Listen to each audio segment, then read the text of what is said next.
Last time on Square Roots, nothing much happens except that Faye slips into a cloud coma, a guy we just met tells us about his childhood, and we get to talk to the walrus captain, and he's a real man of the sea! Johnny, that's just Legend of Mana you're talking about. You can't fool me.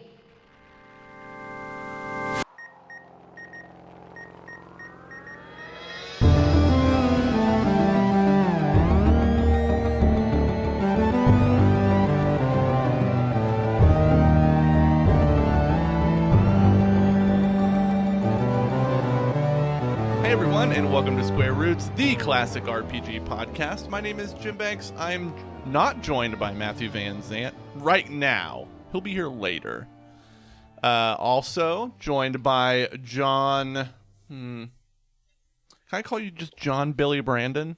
You can call me Johnny. Johnny Billy Brandon. Mm-hmm. And Vanessa. I'm Vanessa. And this is a podcast where we play and talk about your favorite classic RPGs one chunker at a time. Like Xenogears. We're still playing that? Still playing Xenogears. I think we're like halfway. I think we still aren't on disc 2 yet. Are we? No. I don't know. If we are, I'll edit this out. Because I still have to play. Yeah, I haven't done anything with the game yet either this week. Got to get on that. Mm-hmm. And I'm not playing this season. You know, I haven't really addressed that. I'm sorry to listeners that I'm denying you the experience of me playing this game, and I'm sorry to me that I'm denying me the experience of playing this game, because I really have missed playing along with you. That's very nice of you to say. It's true. You know what? For our next vote, because we haven't really discussed what the next vote's going to be, I had a thought last night: make them all Kingdom Hearts games. How cool of a vote would that be? Honestly, I would be up for that. But I don't know. Would Matt? Well, Matt likes the Kingdom Hearts games. Yeah, Matt likes Kingdom Hearts. Yeah, he loves that card one. He would go crazy if we played that. Mm-hmm. Kingdom Hearts Shuffle Deck or something. Yeah, we could do all the Kingdom Hearts Chain of spin-offs.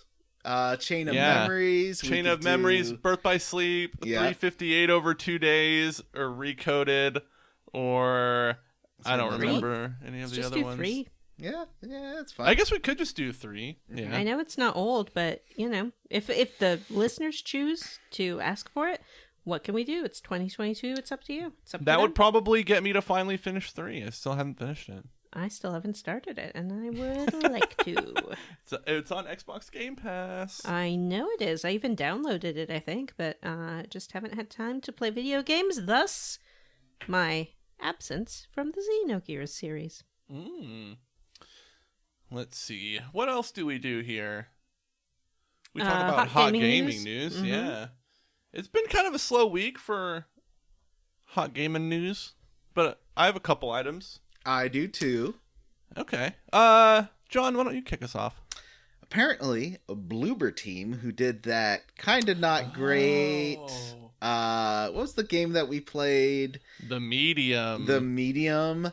They've got their little blooby hands on the Silent Hill series, which, I mean... Silent Hill 2 remake, by the way, which is like the best of the bunch. I feel like you should start with 1, though. Like, if one's the hardest one to play, because I don't believe there's any ports of them outside of PS1 and PS1 classics. I don't think there's a Silent Hill. I think you're right. Yeah, it's not included in the HD collection, that terrible HD collection.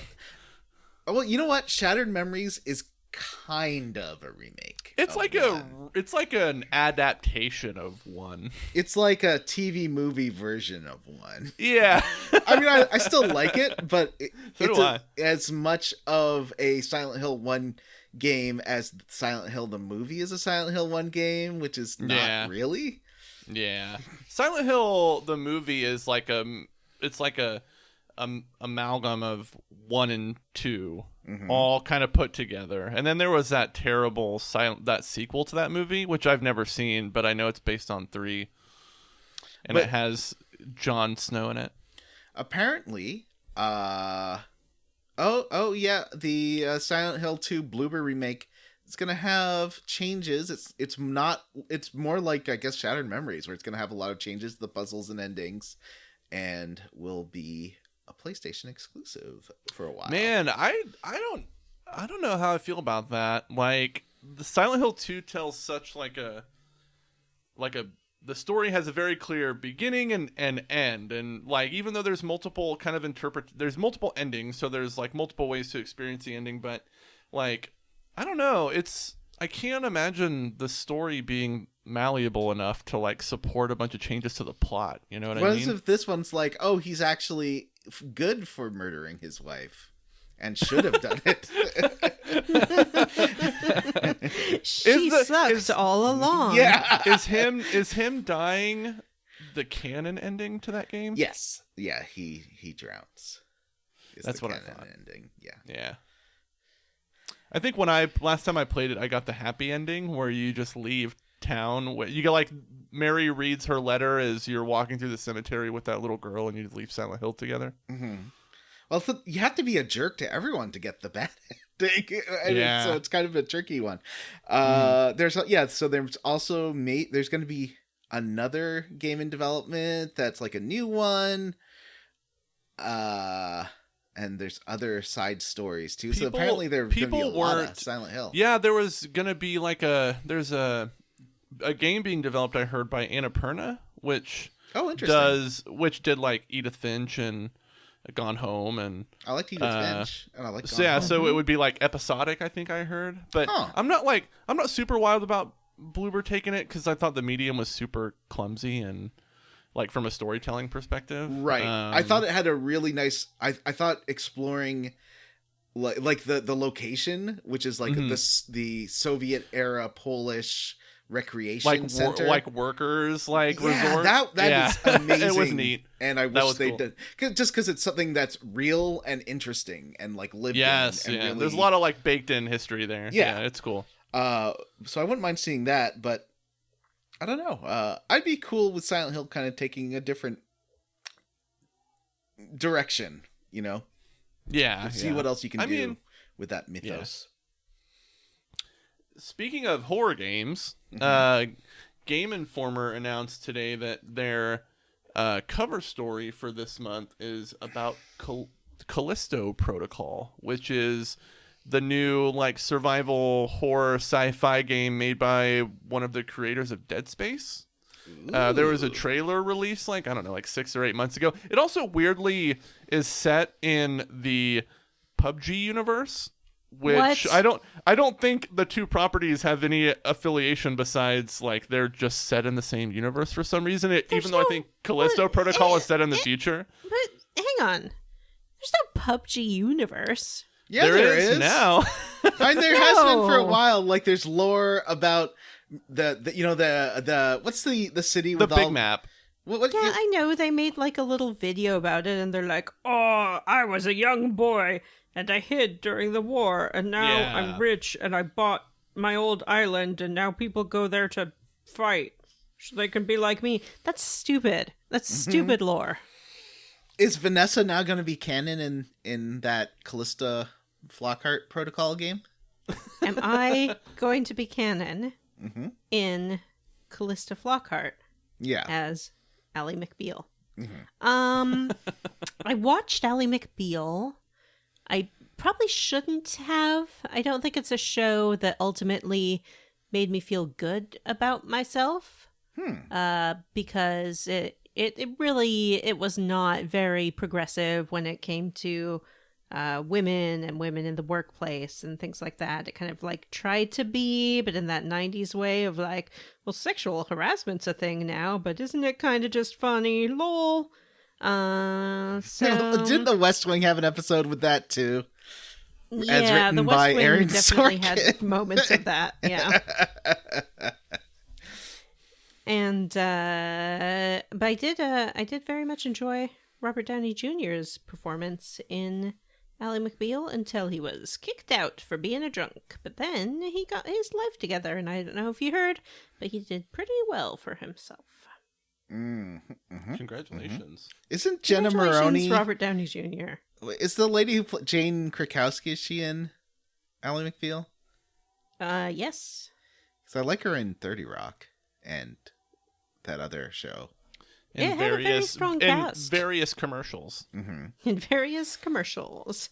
I like the way she sells me goods and services. Mm-hmm. Mm-hmm. Also on Ally McBeal was that one lady who then married celebrity, and her name is... The one lady who married celebrity. Portia de Rossi. Oh, from Arrested Development. From Arrested Development. Mrs. DeGeneres. Mrs. DeGeneres, and Lucy Liu was on it. Ooh. As well as love Greg Lucy German, who I enjoy as an actor. I was happy to see him pop up. And of course, Peter McNichol, who you know from Ghostbusters Part 2. Was he Viggo Mortensen? He was not Viggo Mortensen. He was not Viggo. Was he a different person? Was he Yuri, the Yes. art guy? Yes. I think so. Or else I'm confusing it. Nope, I was right. He was Dr. Janus? Yeah, Yuri Janus, right? Yeah. His name was Yuri, wasn't it? I don't remember. I think so. That sounds right. Yeah. But it had a good cast. Like, I liked the actors in it. Ghostbusters 2? Alan McBeal. Oh.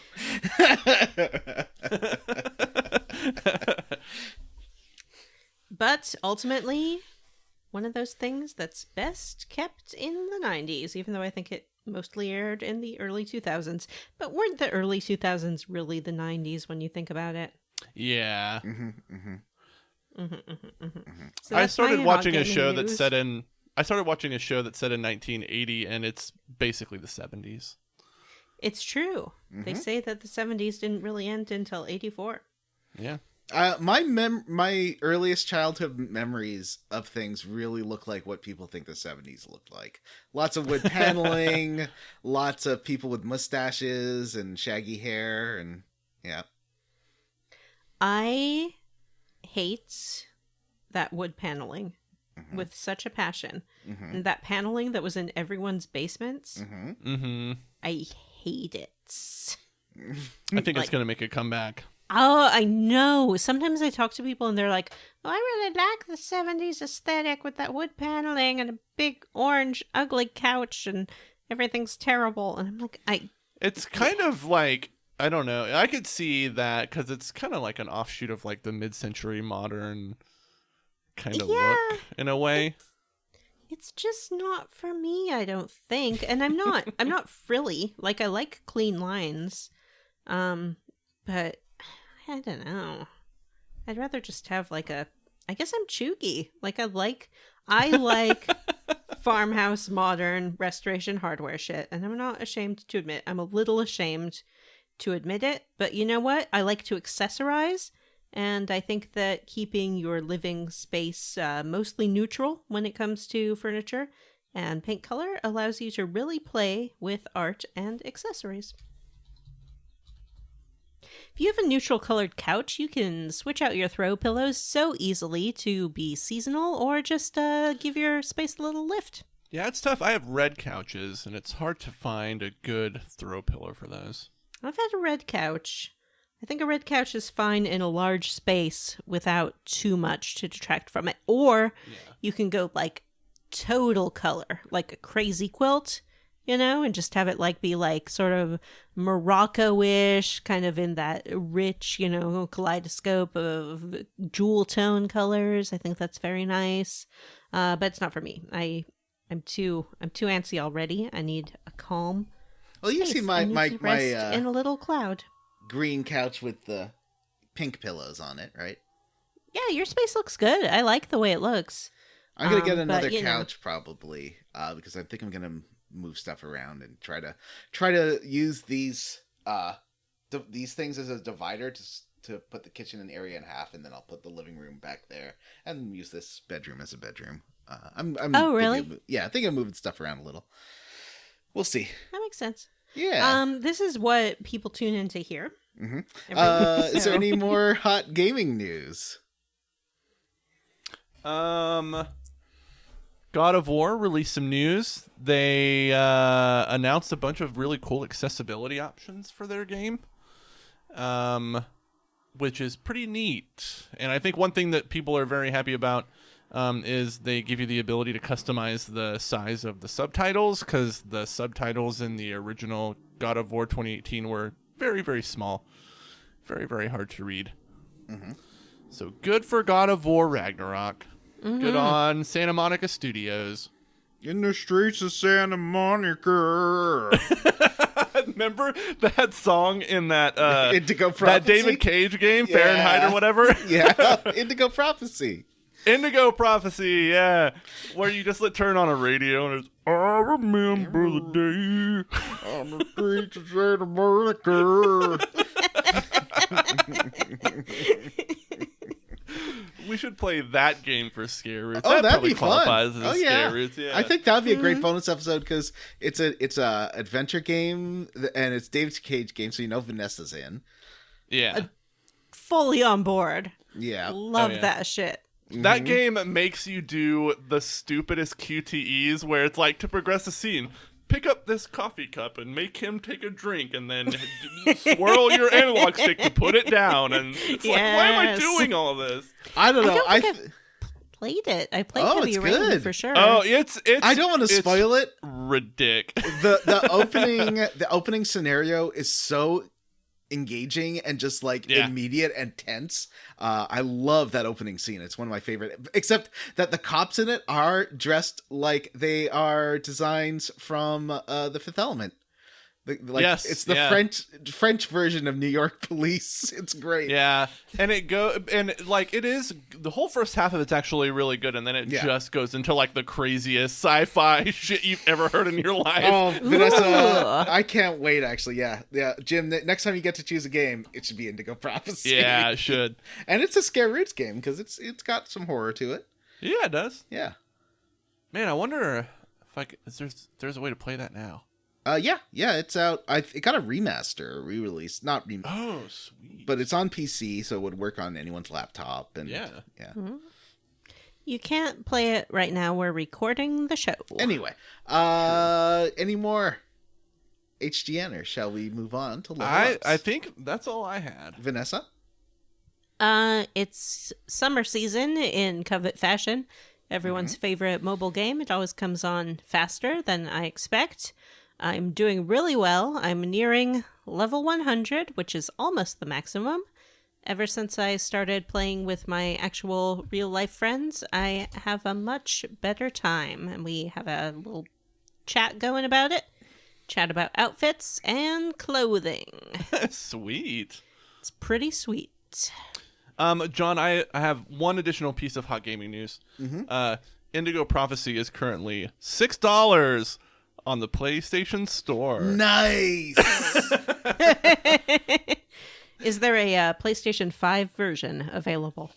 It'll work on PlayStation 5. It will. It will work on your PS5. No, I mean like a full Vanessa graphic chunkin'. She wants that ray tracing. Oh, yeah. I want High ray fidelity. tracing. Wants it 4K. Oh, yeah. It's on sale. I gotta buy it. Oh, yeah. If... Well, I guess we're all taking a break right, to buy Indigo Prophecy. I'm just turning on my PS5. Start Pop downloading. open the Yes, please. PlayStation app. Oh, yeah, I can do it on the app. I forgot about that. Yeah, that's what I just did. Buy Indigo Prophecy. This is our listener favorite segment, shopping time. June is Gym bonus month. June-S. Yeah, we should play the June-S June-S. theme as we... John, did you see that meme I put in the chat about how lame it was for the little girl in Persona 4 to be obsessed with going to Walmart? I mean, honestly, if there had been Walmarts in Canada when I was a kid, I probably would have been a piece of shit loving it every time. Too. When the Walmart opened in the town over from me, everybody from like a two or three county radius flocked to that Walmart to see that ribbon get cut. Oh, I actually worked at one of the first Walmarts in Canada. Oh, really? Yeah. It was one. I think it was my first retail job was Walmart. I hated it. Oh yeah, I used to work at Walmart. I managed the cell phone sales kiosk. Oh, nice. And that's not so bad. I had to manage the sports section. Ew. And it's just and furniture. So it's just I worked in the photo lab too. Saw a lot of nudes. Oh, nice. See a lot of people's nudes when you work in those photo centers. Aren't they generally, though, not the people who you'd like to see? Well, it's just people. It people. looks like a couple that is like having fun in a hotel room on a weekend or something. Wow. And they just I didn't think people would actually take those to a Walmart to get developed. They do. Because they buy it, they take the pictures on disposable cameras and then just give them to Walmart. Huh. I've never worked in a store like that. Well, wow. Oh my gosh. Indigo Prophecy already ready to play. I've got oh my gosh. I've got 20 seconds left on this Indigo Prophecy download. Oh, mine is still waiting to start the download. Blood, partial nudity, sexual themes, strong language, use of drugs, and alcohol, violence. Oh, I can't wait. Listeners, I hope you're as 1 excited. second left. Oh, yeah, me too. It's almost done. It's done. It's almost all right, but no playing it. That's Jim. Yeah. When's your? Okay. Yeah. Or who's next? I'm doing this. Month. This is your month for a bonus, isn't it? But I'm not going to make us play and then this. I'm we don't next. Have time. Okay, yeah. So Indigo Prophecy. Yeah, Indigo Prophecy is the June bonus. Wow, you heard it live on air. This is how it happens. This is how the magic gets made. Beautiful sneak peek. Mm-hmm. Yeah. By magic, I mean sausage. Yeah, this is how the sausage is made, folks. The hot sausage. You know, we got a great email a little bit ago that's about asking about how we make the show. This is it. Oh. By the did we? seat of our pants. Yeah, we just did I didn't see that. 15 minutes ago. Oh. All right, listeners. Level up time. Level up time. Everyone's favorite time to level up. On the streets of Santa Monica. I know, I had that song stuck in my head now. And also there's that Marina Topley Bird song in it, Sandpaper Kisses. I like that song. Man, the soundtrack in that game. Amazing. Mm-hmm. All right. So, Marina Topley Bird. Who wants to level up first? I can. I got a lot of level up stuff. Is that okay? Or I can go after one of you two? Go for it. No, go ahead. Okay, yeah, so do it. So I've been playing a lot of games, I've been playing a lot of games lately. And I've been playing Noita, which is that game that I talked about a little bit last time. It sounds like murder if you say it like you're a 40s villain. Yeah, like you're from an New old-timey York. gangster. Yeah. Noita. Noita. I'm going to commit a Noita. I moited him. Certainly, Moitas. You ain't gonna pin this moita on me, copper. So What's I showed Noita about? I showed Jim a bit of it. It's like a dungeon exploring game, roguelike-y one, and I did just talk about roguelikes and stuff recently. There's a lot of roguelikes out there. There are. This one, it's more like a Spelunky, or it's just, the point is to get to the end, but you're a wizard and you can fly, which is great. Wizard. You're a wizard, Harry. A wizard, Harry, you're a wizard. You're a wizard. Voldemort moited your family. Wow, wouldn't it be terrible if something happened to your family? Oh, Voldemort already moited them. Anyway, you are a wizard and you have various wands, and the game is about getting randomly getting all these wands with different effects on them. And there's lots of physics interaction in the world, like wood catches on fire and coal burns. If water gets hot, it produces steam. Acid can burn. You can watch oil fall on top of water, and the fluid dynamics is really, really cool, and it all serves to kill you in a real funny way. But at the end of every stage, you get a random bonus, and there's dozens of these. And one of them that I showed Jim is you grow spider legs, and it's really creepily... Jim just went Yeah, don't like that. Real creepily animated spider legs. Like they're like real well animated. And it's just like a fun chaos game. If you like chaotic nonsense, you will like Noita. And for me, it really hits that point of I love games where different systems connect. Like I love physics combining with like chemistry stuff or like AI. Like I love in Mercenaries, that the old game Mercenaries, when you sort of had to sneak between two sides that were fighting each other. Oh yeah, like I love that kind of stuff where the AI is interacting. Was fun, man. Mercenaries 1 game was fun. Is a great game. Yeah. Mercenaries 2, not a good game. No. Yeah. So yeah, Noita, if you like really like super addictive, like I ended up playing it for 3 hours one night, super addictive, platformy, roguelike stuff, give it a shot. It's not expensive and it's fun. I think it's only on Steam. But you can play it with a controller. It's one of the few games I would strongly recommend mouse and keyboard because it works way better with a mouse. I find the controller controls are not very good. I also downloaded the Grand Theft Auto Definitive Edition now that they've been somewhat fixed. And my reviews are that they look very good. I think that the updated lighting and stuff looks really nice, except Vice City looks very plain compared to the other two, which is weird because Vice City had like the most post-processing effects in the PS2 version. Like everything was hazy and pink and like lights were streaming and stuff. In the original version, they kind of stripped all that out, so it looks very plain now. Oh, interesting. I wonder if they thought it would look like a sort of graphic cheat to keep that in, which it probably was at the time, but it looked good.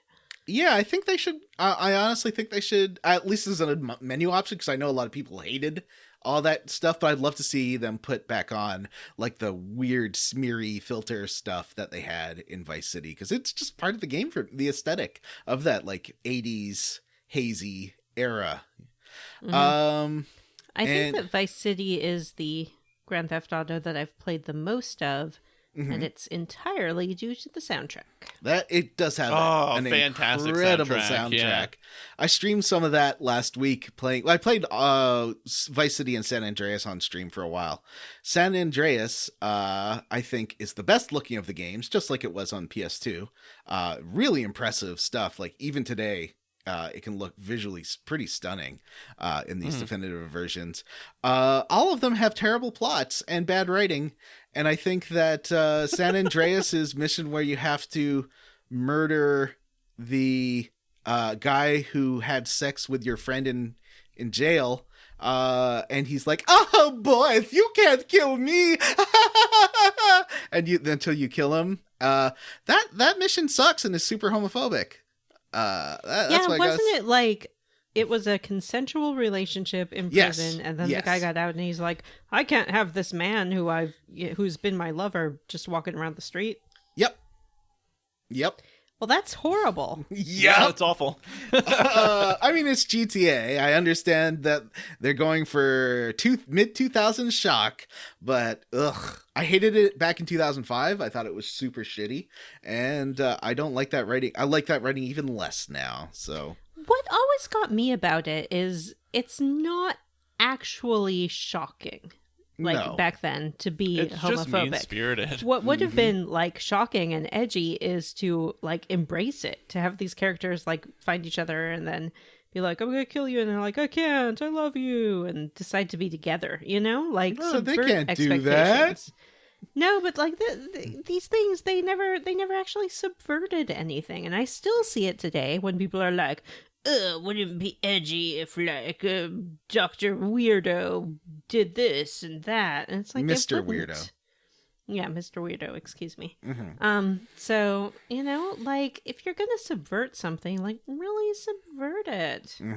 But they don't actually want subversion. They want affirmation of their world views. Well, they're not like trying to make a point. They're just like being mean to homosexuals. Yeah, we make fun of everyone. It's okay because we make fun of everyone. You can't be offended because we make fun of everyone. I traded in some games that aren't valuable and that I have on other systems. Hey, and Horizon Forbidden West to get Triangle Strategy for the cartridge for the Switch. Okay. That game is valuable in more way than one. Yeah, I got $40 for it. You got $40 for it? Yeah. That's unheard of. Well, I didn't go to GameStop. I went to the local place where they actually give you pretty good money. Yeah, not bad. Yeah. You should never trade in stuff at a GameStop. You get like 10 cents I know, for a game. you get like $9 for a brand new game. If that, maybe $4 for like a brand new game. It's pretty crazy. Some people have no choice in their area. I know. That's true. But if you do have a local game store, go to that, because they usually will give you much better deals on your trade-ins, and they're fun nerds to talk to. Although there's fun nerds at GameStop too. It's not their fault they work for. But I don't know, for whatever reason, whenever I go to a smaller store, people are chattier and want to talk more. GameStop's employees seem like they hate life, which I understand because they work at GameStop. I don't necessarily want to talk to anyone. But they're all ladies at this store. It's all women, like super nerdy women that work there. Well, that would be fine. Willow Games well, actually, you know what? It's like one super nerdy woman, and then the older lady that works there, who's always asking the super nerdy woman for questions about the games, because it's really a funny dynamic. One time, when I literally worked in something related to computer games, like that was my job. This was not a secret. I was talking to another woman who worked there, and I look so normal that she tried to explain to me what The Legend of Zelda was. Ooh. What a So when I normie. go to these places, people tend to look at me and they're like, look at this most normal person. Mm-hmm. This 19th century Victorian woman. Look at this 19th century Victorian She's lady. obviously a time traveler from somewhere. Yes. Obviously come here to, I don't know, get inspiration for her latest H.G. Wells fan fiction by traveling into the future. I will explain to her what kind of unique things we have in this environment. I like the ladies at this store. And the other game store in a different part of town I just like because there's a really cute guy that works there. So, you know how it is. Yeah. So, you know, it's you shouldn't, I try not to frequent places just because you the employees are cute, because that's creepy. Yes. However, if I go somewhere and the employee happens to be cute, that's just a nice bonus. Yeah, and you're not going to harass them or make a deal about it or ask them out. But you can you'd be like, oh, that's an attractive person. Huh. You know, and that's kind of how you should handle it, I think. Speaking of, have you seen Jeopardy champion Ryan Long? Because it's a nerdy guy, and he's a beefy boy, and he's I think I can only call fictional characters Johnny boyfriends, because on real people, that does cross a line. To be like, you are my boyfriend. Yeah.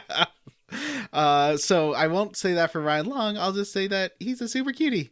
That's all I'll say on that. Anyway. Congratulations, Ryan, on your Jeopardy prowess. Yay! And kittens. Apparently he raises kittens. I want a kitten. I want Porky to have a little friend that she can raise to be a chatty weirdo like she is. Porky would probably attack that cat. No, she gets she's lived with other cats before. She likes cats. She's very social. She's not okay, she does fight them, and the other cats will put up, like, she lived with this big Tom cat, and he was like, she'd try to start fights with him, and he's like a big cat, like a strong cat, and would just sort of play with, like, batter her away. It was really funny. I'm having a little trouble with my aged Porky style cat and my younger cat. He is on a regiment of behavior correction at the moment because he wants to play with her, and she is too old to play with him now. She does not want to. Aww. Well, I'm just gonna wrap up here. I've been playing basically all 3 Xenoblade games right now, and I haven't been able to stick to one because each one has things I like. I love the character design in 3. I like the relationship dynamics and just how friendly 1 is, or not 3, 2 has the character design I like. There's no 3 yet. And X looks like Phantasy Star, and I think that's super cool. But those games are all really complicated, and I wish that I could summon an AI of Matt Jorgensen and his wife Rebecca.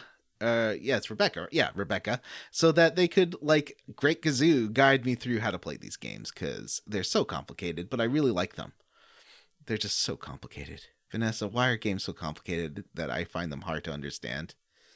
I think sometimes, honestly, it's a failure in the communication of the lore. Mm-hmm. I think that people mistake a lot of information for good storytelling or world building. You don't necessarily need a lot. You just need some internal consistency and something interesting to say. Mm-hmm. I also should mention I got WRC 10, and that's a rally game. So moving on, Jim, how did you level up? Let's see. I watched most of the new Kids in the Hall. Haven't gotten all the way through it yet. I think it's great, and it has a lot more hanging dong than I expected. So much more. And I even expected a little because you kind gentlemen warned me about it. They were like, Vanessa, remember this comedy group that you... I mean, I was in pretty deep, my friends. I had their little DVD of their live tour, and I watched the director's commentary. I don't watch the director's commentary on anything, but that one, I was into it. So I didn't expect it. I didn't dislike it. It didn't upset me. However, it was a lot more than I expected. Yeah. You never expect full front. There's not a lot of full frontal male nudity in There's media, not, and really. there should be. I don't always love people who are older or maybe a little bit overweight being like, hey, this is funny body. It's funny that I'm naked. Yeah. But I don't think they were necessarily doing that. I think it was more just about the context, which I did enjoy. I thought the joke was good. Yes, it was. Yeah. But I think there was a bit of, hey there, look at them naked. There was that to it, for sure. It felt more like just like the shock of seeing someone naked. Yes. And the non-reaction of the police to it. Now jump up and down. We do see flopping. Yeah. Yeah, I did appreciate it. It was funny. Yeah. Not but in yeah, a creepy way. I'm not trying to be like a gilf hunter. It's a grandpa. Vanessa paused it and left it paused for a long time. I paused it and left it paused for a long time. Screenshot. I believe that I was threatening to pause it, but then as it turned out, it was so long I didn't have to. Yeah, it holds on their bodies for a while. But yeah, I thought the whole show was good. I got through like episode 6, I think, last night. I'm really enjoying it. I also started watching the show Candy, which is like a fictionalized retelling of a true crime incident that happened in actually the Dallas-Fort Worth area in 1980. It stars Jessica Biel and Monica Lewinsky and Monica Lewinsky. Wait, Surely no. Melanie. Melanie Linsky, not Monica Linsky. Monica Lewinsky. Melanie Linsky and Raul Esparza and My Pablo favorite actor. Schreiber, yeah. And the one of the guys from Veep is also in it, Tim whatever. Tim whatever. I watched the first couple episodes. It's really good, even though Jessica Biel's wig is really dumb. She's got like a perm and it's bad. But other than that, I think it's really good. I plan on watching a little bit more after this recording, actually. Vanessa, I think you would be into it, one, because you get a lot of scenes of Raul Esparza playing volleyball in his tight 70s shirt, in his very short 70s shorts. He's got a big mustache and shaggy hair, and there's a whole scene where, like, Jessica Biel's character, like, she's looking for someone to have an affair with, and she's checking out Raul Esparza, and he's like sweaty and in his volleyball stuff. I think you'd enjoy it. Sure, I would. So yeah, that's on Hulu, and I bought tickets to go see Men. Haven't seen it yet, but I'm excited to see that tomorrow evening. Men. Yeah, but when we record the latter half of this episode, I'll have more to say about it. But yeah, I'm excited for that. Sorry, which Men are you going to see? It's more just like a man, right? Are you going to go see a man, or are you going to go see the men? film is called Men, and it stars... film? A film called Men. Vanessa's so confused right now. I'm trying to create the who's on first for our generation. It's not quite working. Everyone, breaking news. What? Vangelis died. That, saw that earlier today. Sad. I don't know who that is. He did the score for, like, Chariots of Fire, Blade Runner, and Blade Runner. We discussed him literally last episode. We did. Podcast. What did we do? Oh, and we remember when I used to put Vangelis music behind Matthew's Metaphysical Corner. Oh yeah. Yes. Yeah, I love Vangelis. Oh, that's really sad. That's sad. Vanessa, how'd you level up? Well, I suppose we all knew that it was heading to this. I threw a Taskmaster party, and I did play Taskmaster. How'd you do? It was finally time to stop watching and start winning. Except I tied for second place. Oh. But it was good. We played the board game, which I had to purchase from London, England. And because I had to pay the shipping from the UK, I bought a lot more Taskmaster stuff than I intended to. And I really look like a fan now. But the board game was good. It has things for you to do in your home with your friends. We all enjoyed it, I think. You can sort of do as many rounds as you want to. Throughout the course of the game, we ended up doing 3 of the main tasks, and then you do a final task. You scan a little QR code, and it shows you a video of the Taskmaster guy, and he's like, "Hello, now it's time to do this." It was good. I think we might be able to play it together on Zoom to a certain extent. So look forward to me making you do that someday.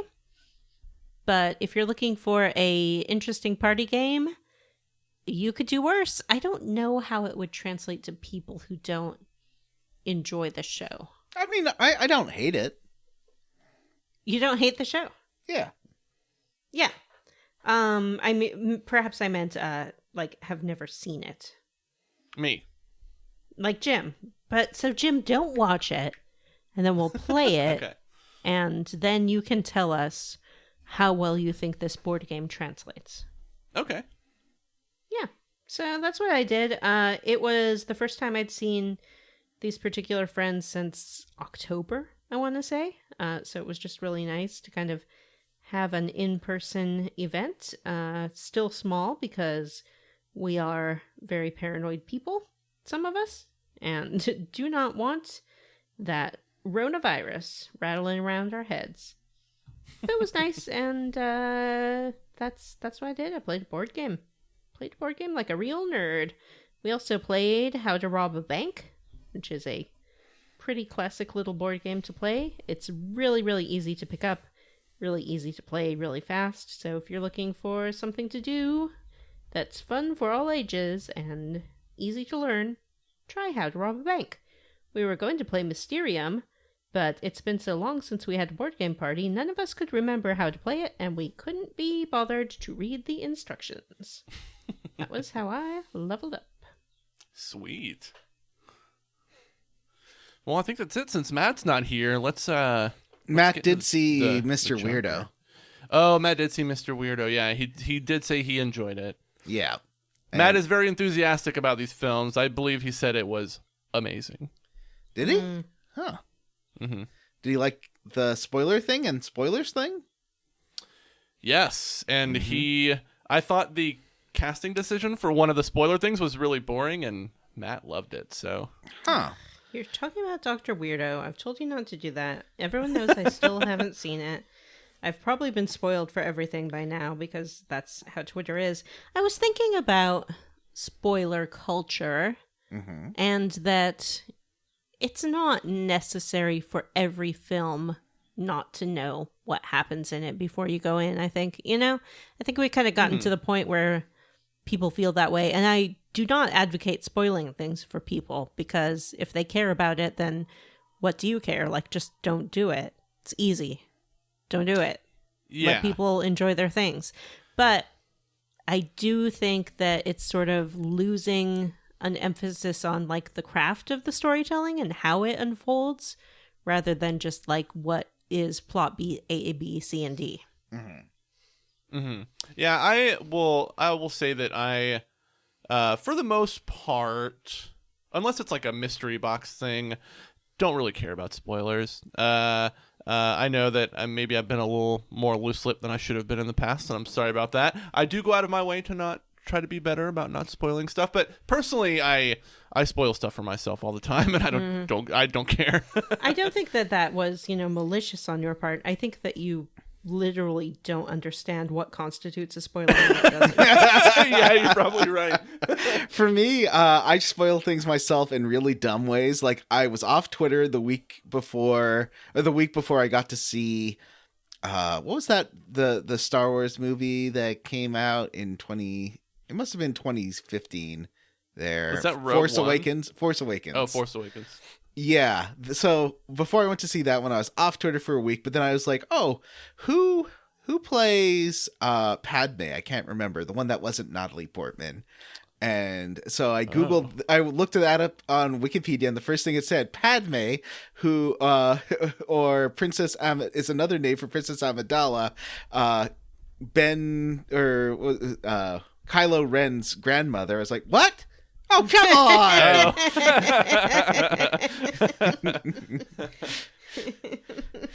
Why would you put that in that opening paragraph?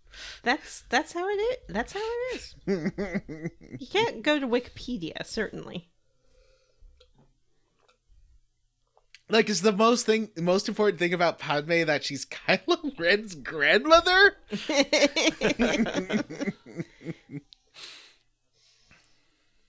It does kind of sound like someone did that as a goof. Yeah.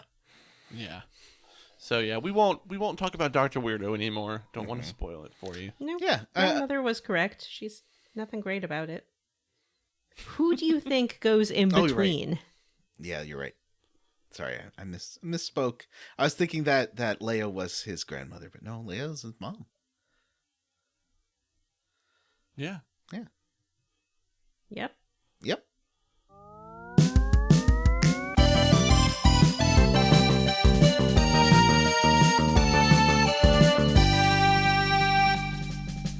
All right, support for this episode of Square Roots is brought to you by Manscaped, the best in men's below-the-waist grooming.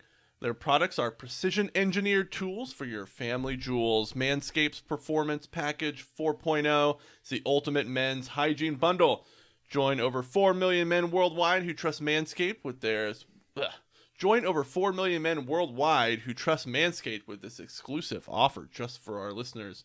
20% off and free worldwide shipping when you use the code SQUAREROOTS at checkout on manscaped.com. If my math is correct, if you do so, you will join 8 million other balls. Imagine being in the presence of 8 million balls. That's so many. That's too many. That'd be like a Cthulhu style event. Do you think that they themselves would be in a ball? It'd be like one the sky giant, is full of balls. It would be like one giant scrotum that's composed of millions of smaller scrotums. Oh no! Oh yeah, and twitching. you fall into the scrotum. And it starts pulling you in like in Labyrinth, but it's instead of hands in the walls, it's scrotums like making faces and pulling you down. Ew. Oh, that'd be pretty good, actually. That'd be pretty funny. Where do you want to go? Up? Yes. Or down. Well, you'll want to be going down if they've used Manscaped, because there won't be no hair down there getting nowhere. Speaking of Manscaped. on twitter.com today, I decided I should mute or block Elon Musk so I don't see his stupid posts anymore. And then I realized I had to do a little bit more than that, because people will screen cap his things. So not only do I have to block that, I have to block the word Elon, I have to block the word EL*N, and I have to block the word Musk. And that made me think about Manscaped, because there's one thing that, as someone who has girth and who has junk, is that junk can get musky. And what? Are you talking about like when you go to a perfumery and you're like, I'd like a masculine scent, and they're like, oh, well, this has a undertone of earthy musk, and it sort of just smells like, moss after a rain, but like clean and fresh, that kind of musk? Well, that's a euphemism for it, but no, I just smell, I think rank is a good, it's not a good smell, you know? It's one of those smells, it's like, if I haven't showered, things down there, they can get a little Elon Musky. You know what I mean? And if you happen to have, say, ball deodorant, which does come in that Manscaped, was it 4.0 performance package? Package 4.0. You can make your package perform with less Elon Musk and work a whole lot better, because you got that trimmer. And I don't know if you know this, but porous hairs can trap in odors. So even if your special friend likes your testicles to be on the bushy side, I would suggest doing a little bit of maintenance there, just to keep them shorter, and also works on your armpits. And let me tell you, armpit hair, super smell containing. So the less armpit hair you have, generally the less musky you get. So I'm anti-musk, and I know that it's everyone's kink, and I'm not criticizing your kink, but personally, I don't want to smell musky, and I feel like I produce such a strong odor that it is good for me to keep things trimmed down there and under the old arms. And you gotta say that Manscaped trimmer, real good on the underarms. Oh well, I agree. Yeah, I used it for that. I like keeping my underarms shaggy, because once again, as listeners all know, my body hair does not have a point where it stops growing. It just keeps on going. I can have armpit hair that sticks out on the sides if I don't trim it, and yuck. I'm sure, once again, I'm yucking someone's yum, and I don't want to do that. For me personally, I do not like the smell or aesthetic of that. Yeah, so you're allowed to make your own personal grooming choices for yourself. Exactly. So if you like to keep things under control, and you're like me and have body hair and musk issues where it wants to overwhelm you, take control of your body, and make you meat puppet, then I would use meat puppet. Yeah. Meat puppet makes you a meat puppet. Well, yeah, it wants to control me, like it's like a growing evil. Oh, that see. Sounds judgy. I would say it's a growing cosmic horror. How's that? More like a growing cosmetic horror. Oh!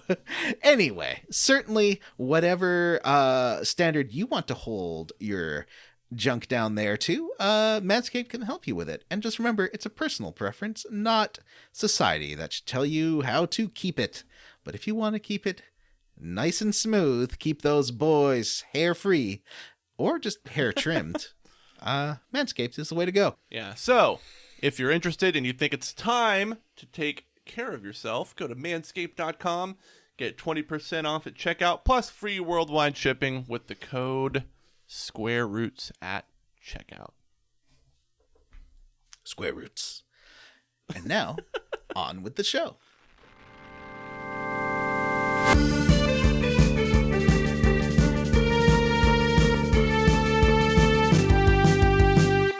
Welcome to the Square Roots Podcast, The Quest Log, brought to you by Manscaped.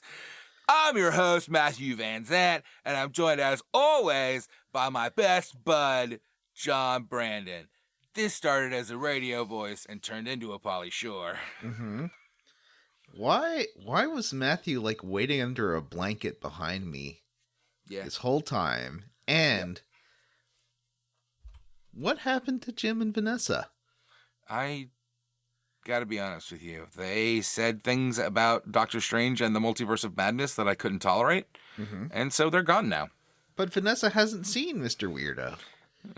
She has her opinions. Matthew. Zootown in the morning. I might sound a little less enthused than in the previous chunker. It's because I finished Is that this. because of something bad I did? No. Yeah. Well, No, maybe John, a little. John. But also because this chunker sucked, Matt. Well, I mean, okay, actually, you know what? A lot more stuff happened, and there was a lot more highlights to this chunker, I think. But it has... I'm going to throw this out there, the second worst dungeon we've done in this game. Wow. That makes me really upset that I am not caught up. Yep. Wait, Matt, and you're that supposed means... to hide that. No, John, I said we have to own it. It's a two-hander. We have to own it. We can't just pretend the whole time. It's so boring. It ruins it. We have to own it. You have to tell me what happened and then be mean to me about the fact that I didn't play it. And then did you at will least watch listen it to on, your terrible robo voices, and it'll be like Vogon poetry. Did you watch it on YouTube? I ain't done nothing, dog. Oh, wow. Wow. Yeah. Listeners, wow. Yeah. That's what I got to say about that. I'm a bad person. What do you want from me? Like, I hate this game, and I don't refuse to play it. We'll see what happens. I might get caught up, but right now, I don't feel it. Is this the worst game we've ever played? No, I think this game's better than it's not. It's better than Grandia. It's better than Rogue Galaxy. I fucking played Rogue Galaxy somehow. Yeah. But it just wore me out. The length of the cutscenes wore me out to the point that I would walk away mid-cutscene, and you have to hit the button. So I would walk away mid-cutscene and come back an hour later and be like, I don't know. Bang, bang, bang, bang, bang, bang, bang. That's where I was last chunker. This chunker, I don't know, man. I don't know anymore. So we're going to do a special Square Roots episode because it's just John and I, where he's going to tell me what happened. And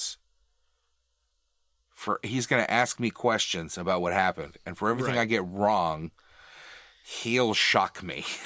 Yeah, it's That's true. right. Finally. This is always... Wait, Matt, why are these attached to your testicles? Well, I don't know. I don't know. I watch Kids in the Hall. I've been watching that new Kids in the Hall. All right. There's something we missed last time, and I really wanted to bring it up before we get into this chunker. Again, this chunker has some pretty good action, unlike last chunker where not a whole lot happened. All right, do me a favor. Yeah. Remind me where we left off. What the fuck was happening when we we made a new friend named Billy, and he told us about his backstory. Over Bart. We ran as Bart for a while, right? Yeah. Faye got into a cloud coma. Yep. Ellie got hypnotized by Miang's eye flash and sabotaged the intercell. Remember the eye flashes? That's right. The eye flashes hypnotize. A man of the sea. And that's right. He was fantastic.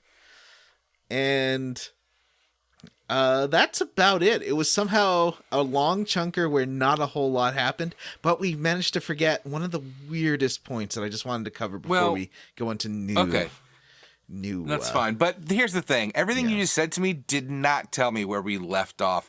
Telling me we met a man of the sea as where we left off is not helpful. Like, what am I going to tell you? Like, there was... I don't know. A dungeon, I think.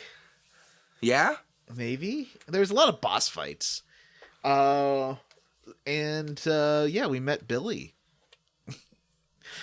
Billy told us about how he became a priest and how he felt the calling and how his dad was a piece of shit. So how do you feel about that? That's my question. But also,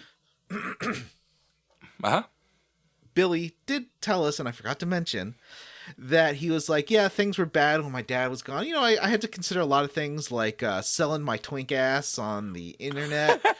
Or whatever they have in Xenogears. I don't think he phrased it like that. He did say selling his body, and someone offered him 3,000 gold for one night, and he was like, one night. But he decided against it, and Bart was so horrified. He's like, man, like, there's some things you can't undo. It's like, dude, it's just sex. Wow. Chill out, Bart. Yeah, I mean, that sucks. That's very homophobic. Let's just call it what it is.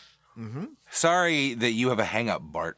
Yeah, like, once if he did. You know, hey, he's a good-looking twink boy. Maybe he's going to sell himself to help. Well, so what if he did? Like, does that change who he is? No. He's not a different person. He can still be a priest. Now, fuck you and your perceptions. He can still be a priest.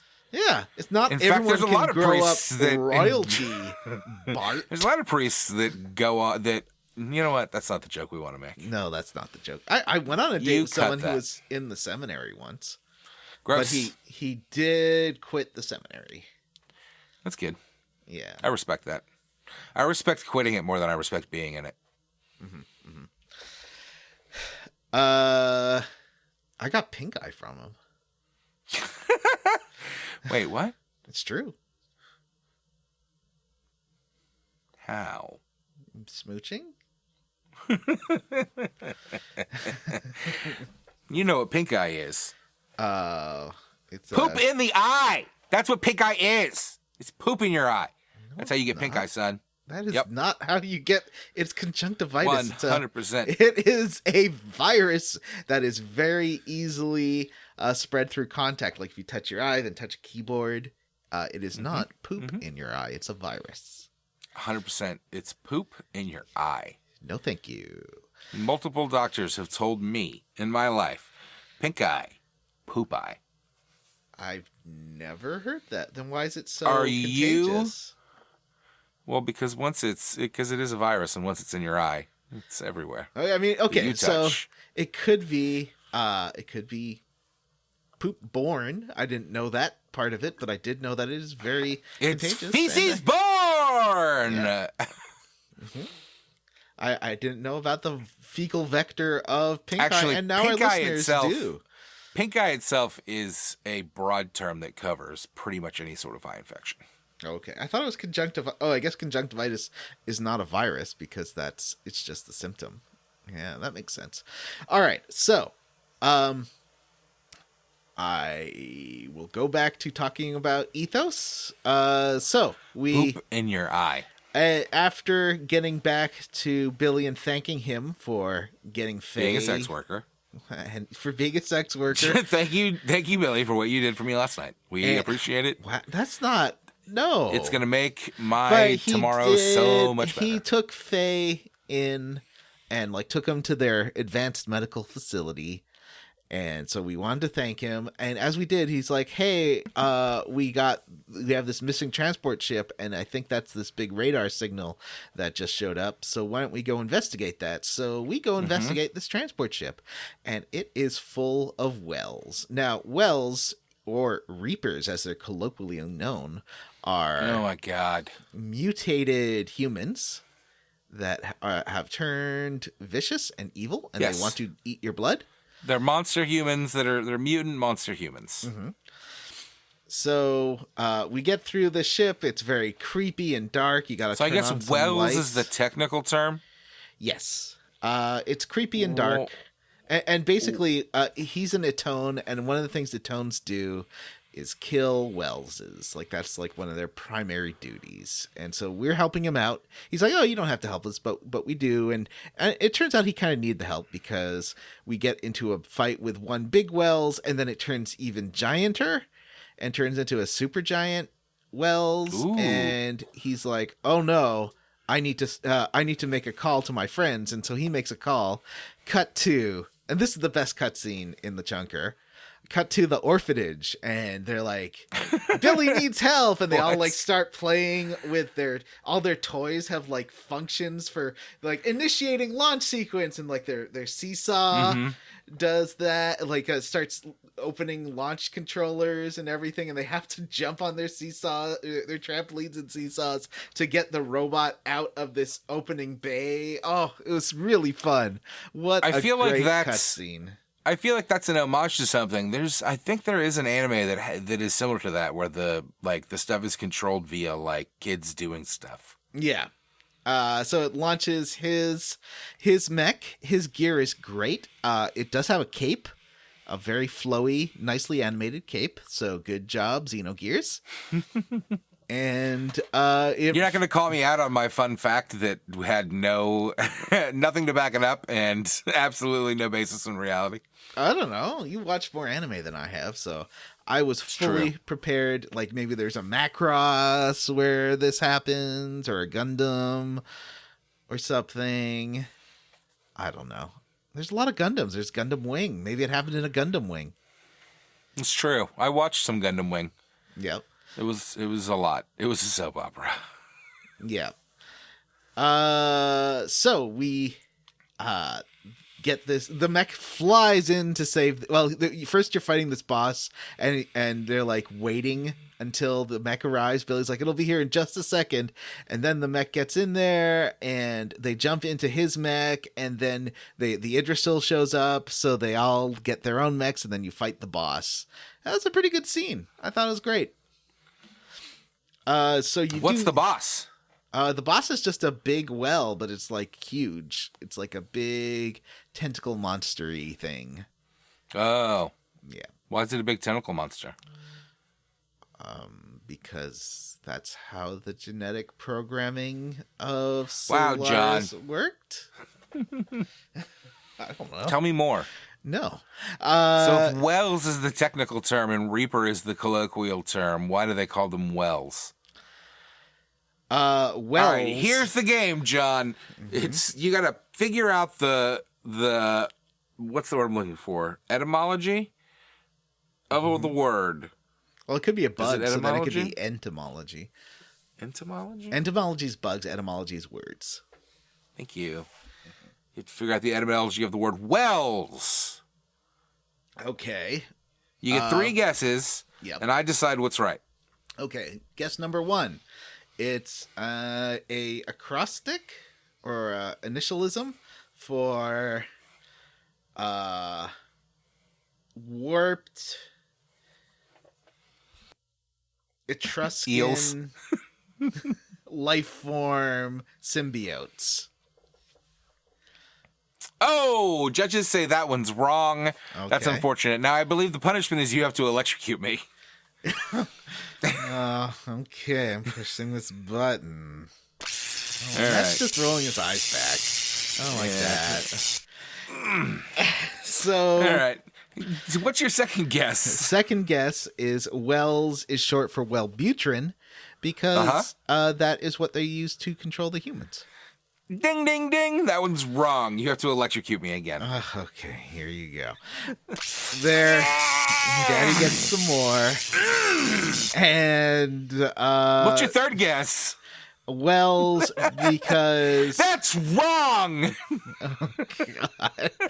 I'm just gonna hold down this button for 30 seconds, okay? I want to hear the third guess. Okay. Wells short for Wellanoids, which is the scientific name for these mutants. Okay.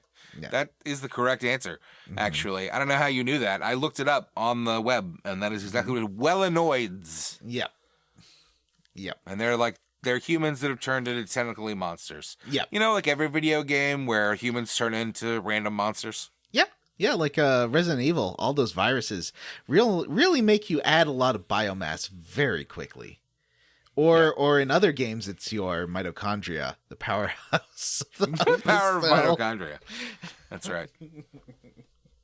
That turns you into a giant monster. I really like how every bad guy human in Resident Evil first has a monologue and then is like, it's a good idea for me to turn myself into this, and then injects themselves with a virus. That's just good writing. Yes. If you don't have a bunch of purple dialogue before somebody turns themselves into a monster, what's the point? It's true. So, honestly, we've survived. You don't this hire attack. William Shatner to show up on set and not monologue, right? We've met and that's Billy's definitely what these people mech, think. And now we find out that there has been an attack at the Ethos headquarters. So we got to go to the Ethos headquarters because something is wrong. So we head out there. This is back to that, like, it's a church on top and then a Resident Evil laboratory on the bottom kind of place. So we go there and we get inside and everyone dead. And there's some bullet casings and Billy's like, these are my dad, Josiah's bullet casings. What's wrong? Well, he could never have shot up all these people. We met Josiah before, right? He's like a cowboy. Yeah, that's his dad. He's a bad dad. He went out for cigarettes. Oh no, a bad dad, soccer dad. Maybe he had some vengeance to get on. You know, you don't know. Sometimes you got to leave your family for vengeance. Sometimes you got to leave your family because you're an asshole. You know. Well, they do explain why he leaves the family this time, and I feel like Billy forgives him too much. But, you know, well, what you gonna do? It's a game. So, Billy's like, he thinks that his father stormed into Ethos to shoot everyone, and Satan's like, that's possible. Your dad's kind of a piece of shit. But then they walk into a hallway, and then they see one of those Etones being attacked by a weird clawed humanoid creature, and the creature is like, "There are still survivors, and you gotta kill them." And Billy's like, "Why are they attacking the Ethos?" And that's the mystery. So here you can like find some survivors. Every room has, or not every room, but every hallway has a few of these assassins that you got to kill. Some of them are those weird clawed men. Some of them look like normal humans in like papal robes. So it's kind of papal robes. Papal. Papal? Yeah, that's a word. Like priesty robes, you know. There's I know another it's a word word for it. What's that word just for? Mispronouncing it for fun. Papal. Papal. Satan. Papal. Papal. There you go. Thanks, Mike Myers. You're finally getting it on the bit. What's the name of... There's a word for, like, the holy garments, and I can't remember what they are. But it doesn't matter. Listeners... Something with a C, maybe? Castaments? Yeah. Vestiments. Vestiments. Yeah, vestments. Holy vestments. The holy vestments. We got it. Billy realizes that we gotta save everybody, so we go through like all these different rooms. You can talk to some refugees who are hidden in the cloisters, and they're like, "Hey, these like black robe monsters came in, but they were just looking for the ethoses and kind of left us alone." And you find a couple of more like barely alive people, and you see them get murdered. It's pretty fun. And then finally, you get to the Pontiff. Everyone loves a Pontiff. The Pontiff is surrounded by these creatures, and he's like, "What's going on?" And they realize, and the Pontiff is like, "Our plan's been exposed," and they're like, "You rebelled against us, and it will cost your life." And they kill the Pontiff. And then you gotta kill these guys. And you do find a survivor in some of the jail cells. And one of these survivors is from Shevat, the floaty city, and but the survivor's super wounded, so we ask the people not in the party to go escort the survivor back to the Yggdrasil.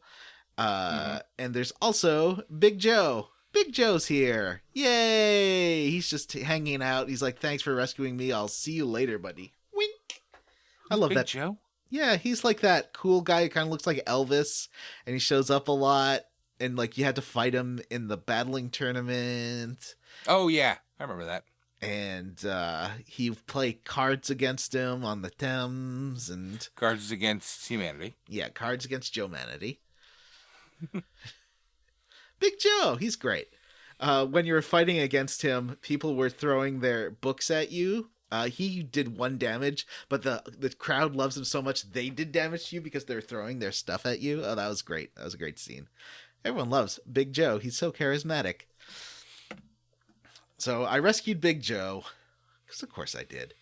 And then we go into the Ethos like computer room where Billy's never been before. And if you have Ellie in the party, she's like, hey, this is all Solaris's equipment. And it's not that, for me, I thought we all knew that Ethos was run by Solaris, but Eucyton says like, wow, what an interesting development. This is how I assumed it worked from the beginning. I don't know why this is a surprise that Solaris is running Ethos. Doesn't he work for them? Yeah, I don't know. Anyway, so they're looking for some clues, and they see that there's a bishop that's doing a lot of reports on, and this bishop of Ethos is Shakan, the guy who took over Ava. Dun dun dun. Dun dun dun. So and it also looks like, which we sort of knew, that Ethos is sort of keeping the 2 armies at about equivalent level. Like it's arming both sides.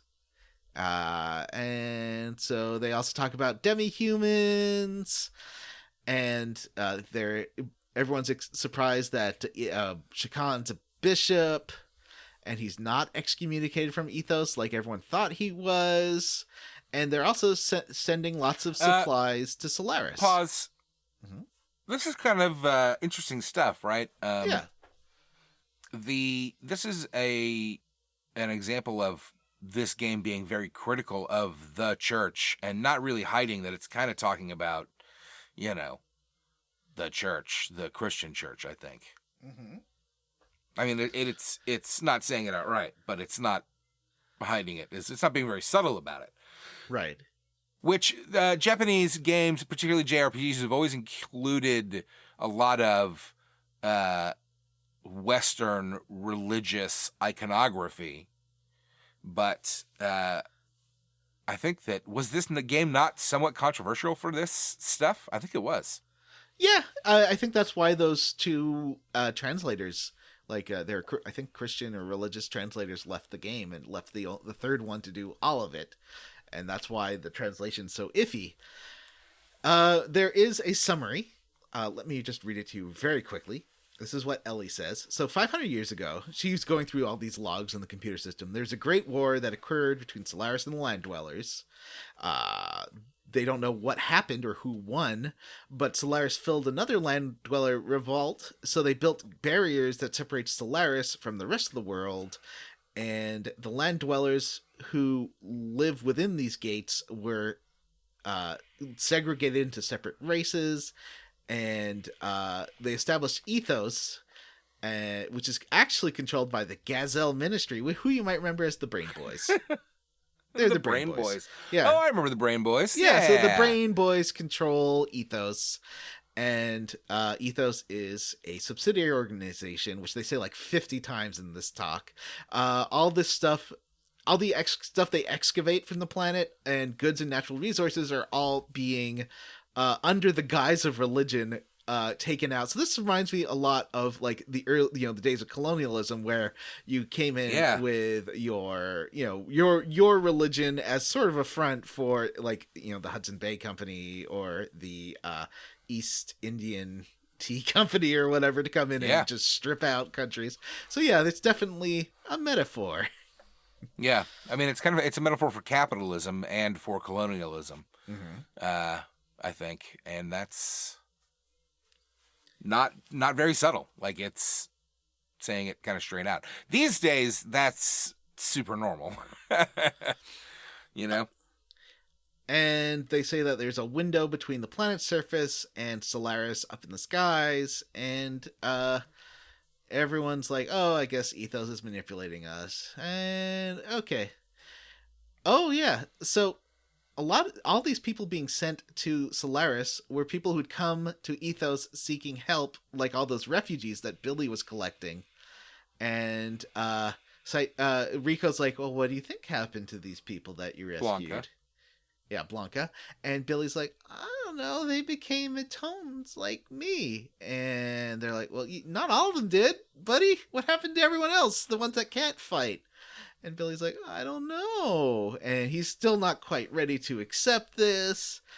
Oh, boy, that ain't gonna cut it as an excuse. I just didn't want to think about it. And then there's a plan to salvage the city. Okay, so here's where it gets interesting.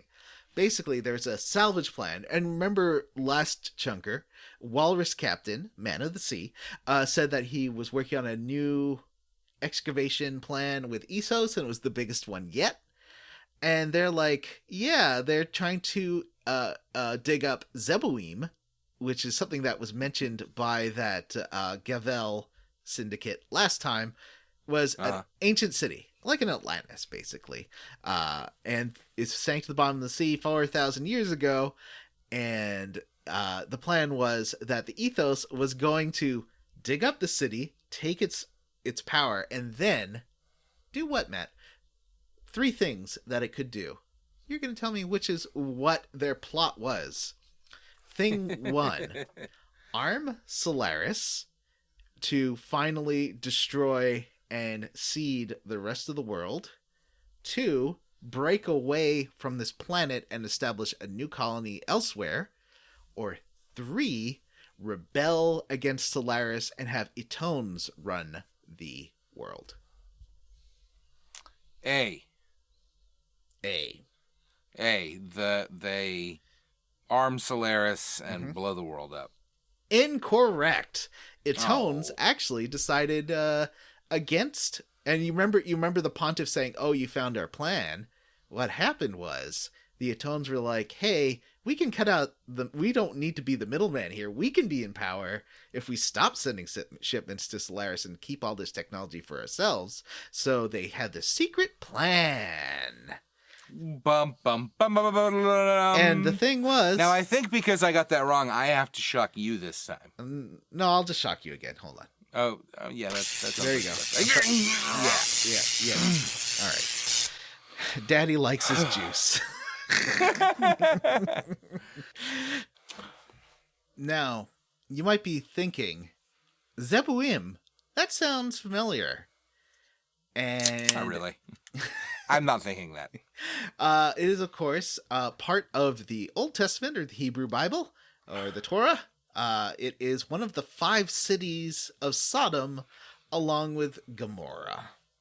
It was destroyed with all the other 5 cities of the plain, according to Deuteronomy 29:23. I thought it was Sodom and Gomorrah that got destroyed. Oh, there's 5 cities. They just didn't like to mention all... Well, they do actually mention all the other ones that got destroyed, too. I mean... You know, those cities sounded like fun place. No, they didn't sound like fun place. I mean, parts of it sound fun, but not the... Anyway, there's a whole thing about that. Well, we could go on in Bible talk. I think that the Old Testament God is anti-socialism, but the New Testament Jesus is socialism. Maybe.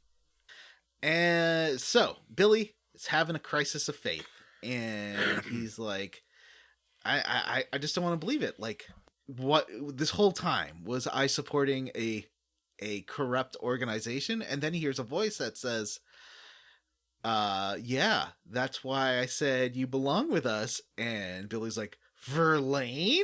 And I don't remember Verlaine. Maybe we met him before. I don't remember. And he's like, you know what, Billy? You left the ethos, and now you're with a bunch of sinner jerks, and you're defiled, and you don't understand anymore. You should have been like us. I'm gonna cleanse you. You will become one with me in death. And then Verlaine's friends do get shot in the chest, and they die. Like you do. Well, actually, they don't die. Verlaine's like, what? Turn to Josiah. The dad is there, and he's like, pow, pow, pow, pow, pow, with his gun. And Is he he's like, shooting the bullets out of the air to save the lives of the other dudes? no, he's saving his son. And Billy's like, Father. And he's like, yeah, you know what? It was stun bullets. They're fine. Don't even worry about it. They're just sleeping.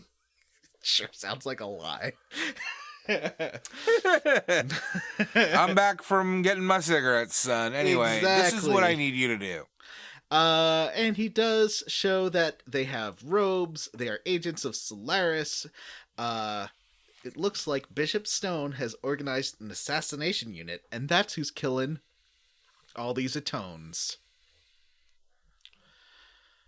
And so, Billy's like, why are the bishops killing the Atones? Because they were rebelling. The bishops are from Solaris, basically, and they realized that Ethos was turning against Solaris, and so they literally killed everybody. They went through, murdered everyone, and Billy's like, "That's blasphemy! How can you say Verlaine could do that?" And then Verlaine's like, "Oh no, it's true.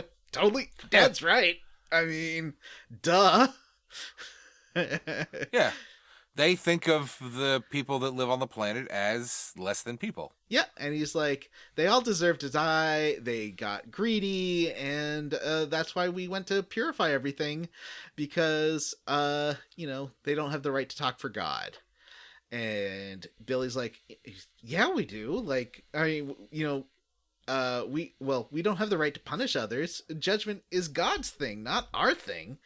And Verlaine's like, oh wow, that's very similar to the Christian religion.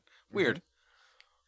Yeah. And Verlaine's like, what a weird coincidence. Well, here, I think you'll like this. Verlaine's like, oh yeah, you say that judgment belongs to God, but you've been out there killing all these wells for so long, and you never thought about that, right? Like, those wells were people. Like, they're just people that we've modified. And Billy's like, no, they weren't. They're monsters. He's like, nah, they're not monsters, buddy. They're just people, dum-dum. And you've been judging them by killing them. But they're like monsters that are killing people. Mm-hmm. I mean, it's not like they're fucking. It's not like they just roll into town and then sit there and like try to communicate. Yeah, that's true. And then another voice shockingly comes from behind. I like that this is two voices from behind in a row, and everyone turns, and it's Bishop Stone, Billy's hero and father figure, who does show up and is like, you trying to take away my fun, Verlaine? And then he just straight up ices Verlaine. Verlaine's dead, and he's like, yo, Billy, yeah, he's totally right. I've been playing you this whole time, and you've been doing our dirty work, because you're dumb. Stupid. And he's like, wait, father... And, he is from Solaris, and he's what's called an Inquisitor, sort of like the police of Ethos, and... Sure. Yeah, he's...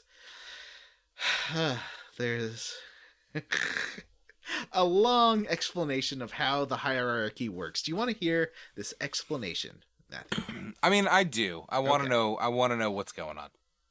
The status of bishop is merely convenience for my activities on Earth. The Ethos was created as a Solaris sub-organization and given the task of managing Earth dwellers. But over the years, Ethos started to get set up convenient doctrines for itself.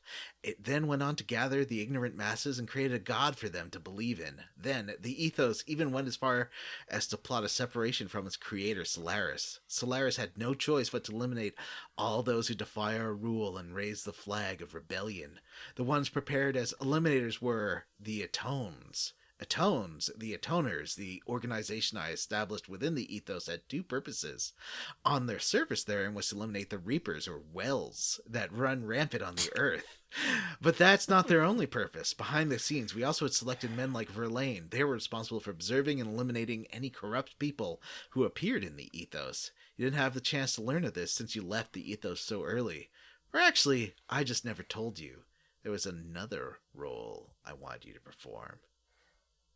And then he's like, Billy, there are certain things in this world you're happier not knowing. Even lies and deceptions come truth for some people of the earth, particularly those not knowing the true nature of things or how these systems of things work. In fact, the God and faith systems set up by the ethos were the truth in itself, were they not? And Billy's like, what else did you want me to do? He's like, you want to know? You believed you were saving wandering souls, weren't you? That's why you carried out your cleansing of the Reapers. Wells. I like that they have to call them both every time from the earth. Can I stop for a moment and ask you a question? Yeah. Who the fuck is Billy? Billy's the kid. He's like the one with the orphanage that we saved, or that joined our party because he was ordered to by Bishop Stone last episode. Okay, cool. Mm-hmm. And Faye's still in a coma. Mm-hmm. And where's Bart? Bart, he can be in your party here if you want him to be. Wow, so you just like change out your main character? Yeah. Yeah, right now Satan is the one you can't change out. Oh, wow. That's terrible. Mm-hmm. So, and each one, what's interesting, this actually is cool, because if you bring Ellie in the next chunker, she has a lot to say, but it's all optional. And I like stuff like that. You know, Final Fantasy VI did the same thing, where it's sort of like you want to bring people, and like all the BioWare games too. Like you bring people who have something to do with the thing you're going to, is usually a good idea. So you believed you were saving wandering souls, didn't you? That's why you carried out your cleansing of the Reapers, Wells, from the earth, right? In fact, it was all just another control system put in place by Solaris. But what's more, your saving work, that very activity you believed in so much, was in reality... he was just killing people. Yeah. Yeah. And... it's a bummer. Yeah, and then Jesse starts calling Stone Stein, because Stein was his real name. Oh, well. What a twist. What a twist. And he's like, and his first name is Frank? Yes. No. Frank N. Stone? Stein? No. Anyway. So, he's like, I'm going to leave because I'm a villain. Have some guys to fight you. The guys who fight you suck. Yeah. I'm going to leave because I'm a villain, so I have magic teleporting away powers. Yeah. And then we do see a gigantic white gear rising up through the tunnel. And we're like, that is the biggest gear I've ever seen in my life. It's so big. And that's, Jesse's like, oh, that's, Alcan Shell. Right, Satan? Satan's like, yeah, I guess so. And so that's Alcan Shell. And it's like, it's super powerful and really dangerous against ships. You gotta keep it away from ships because it can destroy them very quickly. And this means that the fleet is in danger. So then the fleet, so they go head to the Thames, and then you get a little quick scene between Franz or Hans and the captain. And yeah, they're under attack. They want to pump the attack up, but the defense up. Is now this is my joy. This is my little pleasure in doing this little this episode. We get a little Gazelle cutscene, which means some dramatic recreation. Oh boy! All that was needed to fulfill the duty. Now I sense the thought of greed. A selfish greed. I question his faith. We have no need for an organization of fanatics. We will seek what they will. It's in their nature. But too much is undue. Something must be done. A reprimand is necessary. They're an expendable group. There's nothing we can't do at this point. Yes. There's nothing more to gain from their continued existence. They've already It works done. with Starscream in there. Well, Starscream I have for the Emperor. That's got to be my Starscream. They've already done what we required. Currently, we're in the process of dealing with each area responsible. Stein is in charge of dealing with Aquivi. Bear in mind the need for a fitting solution. Moreover, Krellian is rather exorbitant. It's only a molecular machine. Why is he placing such importance on it? Humans and machines, it's all the same to us. Yes, they are all the same. Cut to Krellian, who I don't think we've met before. He's got long white hair. He looks like a Sephiroth. Once again, we may have a case of too many Sephiroths, Matthew. I mean, this is 3 at least. Yeah, we've got... Oh, and we'll meet another one in a minute. But we've got Ramses. Now we've got Krellian. We've got the Emperor. And we've got another one coming up in a second. So Krellian is like... they're going to start bombing the Thames and then dropping wells on them. They also explain what the wells are again. And then Captain's getting... Just so you know for sure. They're so I didn't realize it's like I like the idea. The Thames isn't, I thought it was just that big oil tanker, but it's actually like a not Babylon 5. What's that show with the fleet of ships? The flotilla. Star Trek. No, the other one. The one that like came out right after Battlestar Galactica. Yeah, after Star Wars. It's like a Battlestar Galactica. So there's lots of ships, and some of them get blowed up right away when the big giant mech does float over them and start shooting some lasers. And they are under attack. You do run in and dock with the ship, and Captain's like, "What's this big fishbowl thing?" And he's like, it's headed north to this island where there's just a mine there, and they realize that they need to attack. And what happens then? Well, they go follow Stone to this mine. And then a nice quick cut to Graf talking with Miang. Oh, I thought I muted it. Miang says that his gear is awakening. I assume he's talking about Faye. And he's like, soon Faye he will awaken soon. They're all headed for Zeboim, which has been, once again, as we all know, sealed up for 4,000 years. You know what's there better than I do. And she says, he probably won't give anyone anything, but it's something we both need. You know what I mean? So please. And then Graf does head to... he's going to head over there to help out, I guess. It's Graf. Everyone loves Graf. Do we love Graf now? Oh, you know when I said I thought it was Graf that snapped that ship into 30 pieces? Apparently it wasn't Graf. And we find out who it is in this mysterious red mech in a moment. So we head through this mine shaft, and then very quickly you get an amazing shot. I think this is the best location in the game. You're on a bridge over like an entire sci-fi city, and it looks amazing. Like, it definitely looks really cool. You're walking over, and you see this huge dead city under you, and it's like, oh, this is great. I kind of wish more of the game was like this.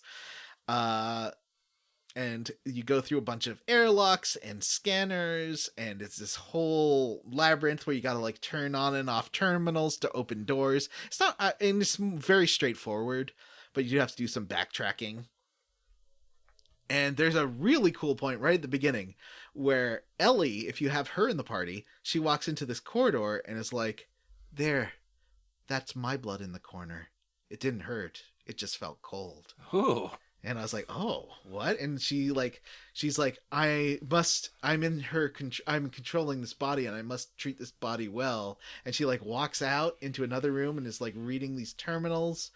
And she like regains composure, but everything's like all these terminals and rooms are super familiar to her, although she's never been here before. This city has been buried for 4,000 years. So she's been here before. You ever see The Fountain? I want to say No, I don't think so. But I'm getting this thing that it seems like Faye and Ellie are like this couple that keeps coming up throughout history. And I like that. I think that's kind of neat. Okay, I mean, I get that, but I'm not sure that that's the case here. They may just be like Clones or something? clones or like sleeper monsters or something. They might be like gods that just keep getting knocked out, you know? This might be a Lost Odyssey situation. So they go through a computer terminal, and the screen turns on, and Satan says, "Oh, this is strange." And the data gaps. No, flee with my own will. What is this? Is this a wild computer? No, it's a structural record of life, an organism.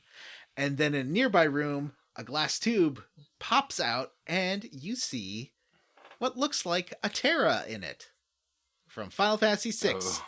After she's turned all wild, there's a girl with big green hair in there, and she starts healing instantly. And he's like, "This is messed up. What is this?" Well, definitely keep trying to kill it with lasers. And Satan says that it's an artificial life form created inside the reactor. She was assembled using databases, and her body is most likely... Turn around and Bishop Stone is there. Constructed from autonomic machines on a molecular scale. In other words, she's a colony of nanomachines. And I'll be taking that nanomachine colony with me, thank you very much. He says that is the existence or key factor which God will guide us to free humanity from its yoke. So if you don't mind... he does pick up the girl. Just so that we're all on the same page, he's talking about making a big-titted anime girl that he wants to take home. I guess she's like a super-powered sculpt into big boob anime girl. It's not good. Yeah. I don't know who she is yet. And he's like, "Oh, Billy, you're here too. That's great. This needs to be in the hands of an honorable person. It's going to be the salvation of humanity." And Billy's like, "Yeah, why is it in your hands then? You're not honorable, you piece of garbage." Yeah, give me that sex bot. Mm-hmm. Give me that walking fleshlight. And he now, says... does it come equipped with options from Bad Dragon? That's the real question. Billy's like... Do I have to manscape this thing? This salvation by faith is something everyone should have, not just a select few. And he's like, no. What's going to happen is Krellian's going to use this girl, and we're going to save the good people. The colony. Like, we'll save Solaris, and not everyone else. You can't save everybody. And if we don't do this, we're going to lose all of humanity. So, later, dum-dums. And they leave. Also, the people that they want to save tend to be the most compliant, so that's convenient. They leave, and then Stone walks past these two girls. They're Elements, which is what Ellie was, if you remember. And their names are Talone and Seraphita. And he's like, "Hey, you two, buy me some time." I love that he's a new villain and is just always doing this. Always sending people to stall. So she's like, "Okay, let's do it." They don't like being there. They're only doing it because they have a crush on Ramses. And then they have a whole conversation of being like, "Thanks for getting the girl out because we didn't know how to do it." And the other one's like, "Don't tell them that we didn't know how to do it. We're supposed to sound smart." It's a fun, anime funny thing. But then it's like, besides, aren't we like psychologically superior because you have a gin and tonic futon brain? And Talon's like, "That's positronic photon brain." Wow. Stupid. You make me sound dumb. And it's already bad enough as it is. We're going to get in trouble with the makers of Star Trek. It's like, okay. Well, that's a wild tonal shift. Yeah, makes sense. Yep. So then you fight them. The elements are rough. Actually, you know what? I had something that wasn't even recommended in the walkthrough. I I kept the weapon that's slightly less powerful on Ellie that inflicts sleep pretty often, and I put one of the 2 bosses that you fight to sleep through the entire fight. I never had that. She never attacked, and apparently she was the one that did the most damage. So I was like, yeah, that's pretty good. So keep the lunar rod on Ellie if you want an easy time in this fight. But it was a good fight. I like a good boss fight. Mm-hmm. So back on the Yggdrasil, cut to Faye sleeping. Remember sleeping Faye in the sleepy time? He had the cloud coma. He's in the cloud coma. Yeah. He's having dreams, and there's like from the live stream. Yeah, it looks there's like a grown-up him and a little boy him, just like the live stream. Jesus. And we see him, or someone who looks like him, wearing a doctor's suit, and he's standing in a room with the green-haired girl. Outside, there's a woman who looks like Ellie, and she's on the ground surrounded by soldiers. And she's like, I can't do it. I can't hand our child over to you. And not Faye is like, don't do it. Don't do it. And then cut to, it's all black. Little boy Faye, grown-up Faye, swinging pendulum. Remember that swinging pendulum? It's back. Oh, boy. Yeah. So back in Zeboim, we catch up with Stone. He's mad at the girls for not stalling him for enough time. Stone Stein. And then... suddenly you hear a voice from behind. Was this the 5th time this episode? Yeah. But this is a new voice. This is this episode's version of Waking Up in Jail. Yeah. A voice from behind. Give it back. Stone's like, who is that? Give it back. Give it back. Talipo. And they're on, I should mention, this has got a real good like anime fight background where you're on that bridge with the sci-fi city in the background, and suddenly you see the red gear that snapped the Yggdrasil show up, and a guy comes out of it, and he kind of looks like Faye a little bit, I guess. He's got long red hair and like super pale skin and red eyes. And this is the 4th Sephiroth. Sephiroth number 4 shows up. He's like, give it back. And Stone's like, who are you? To you, it's just a used up toy. So give back what belongs to me. And he's like, and people ask him, who is he? And he's like, you can call me whatever you want. Names don't matter. Call me Id. Okay. He's a wizard. Mm-hmm. Of Id? Yeah, mm-hmm. Exactly. Okay. So you do fight this robot. So Fearoth. Uh-huh. Is this Faye's brother? Dad? Mom? I don't know, actually. But so then you're fighting, and then suddenly, from behind, a large gear shows up, one we haven't seen before, and grabs Id's gear, or no, Id's out of his gear that grabs him, and it's Wiseman. And so Stone goes off to go get Krillian. Wiseman's like, I got this guy, go after them. And Satan realizes it's Wiseman, and everyone goes, and then you leave, and you hear fighting, and you hear like the room shaking as they're having a really cool anime mech fight that you don't even see. So that's lame. So Krillian took this kid. She's made out of nanomachines, and then they go. And then, but Satan's really worried about what Bishop Stone said, that he needed her to free humanity from its yoke, that she's got some kind of weapon or something. And so you get back to the ship. Faye isn't in the infirmary. That you go find him. He's standing by. He wants to get inside his mech, but he's still too sick. Satan's like, Faye, I gotta go.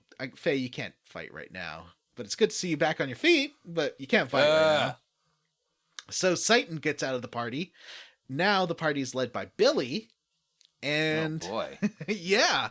And they're under attack, and you see Alcan Shell, the big giant Bishop Stone's mech, and you do fight him. And I kind of wrecked Alcan Shell. It was not too bad. Oh wow. Yeah. What did it look like? It's like a big fishbowl. That's what the captain of the Thames describes it as. It's like a big round thing. Sort of, not a very good robot. So you do destroy him, and that's pretty fun.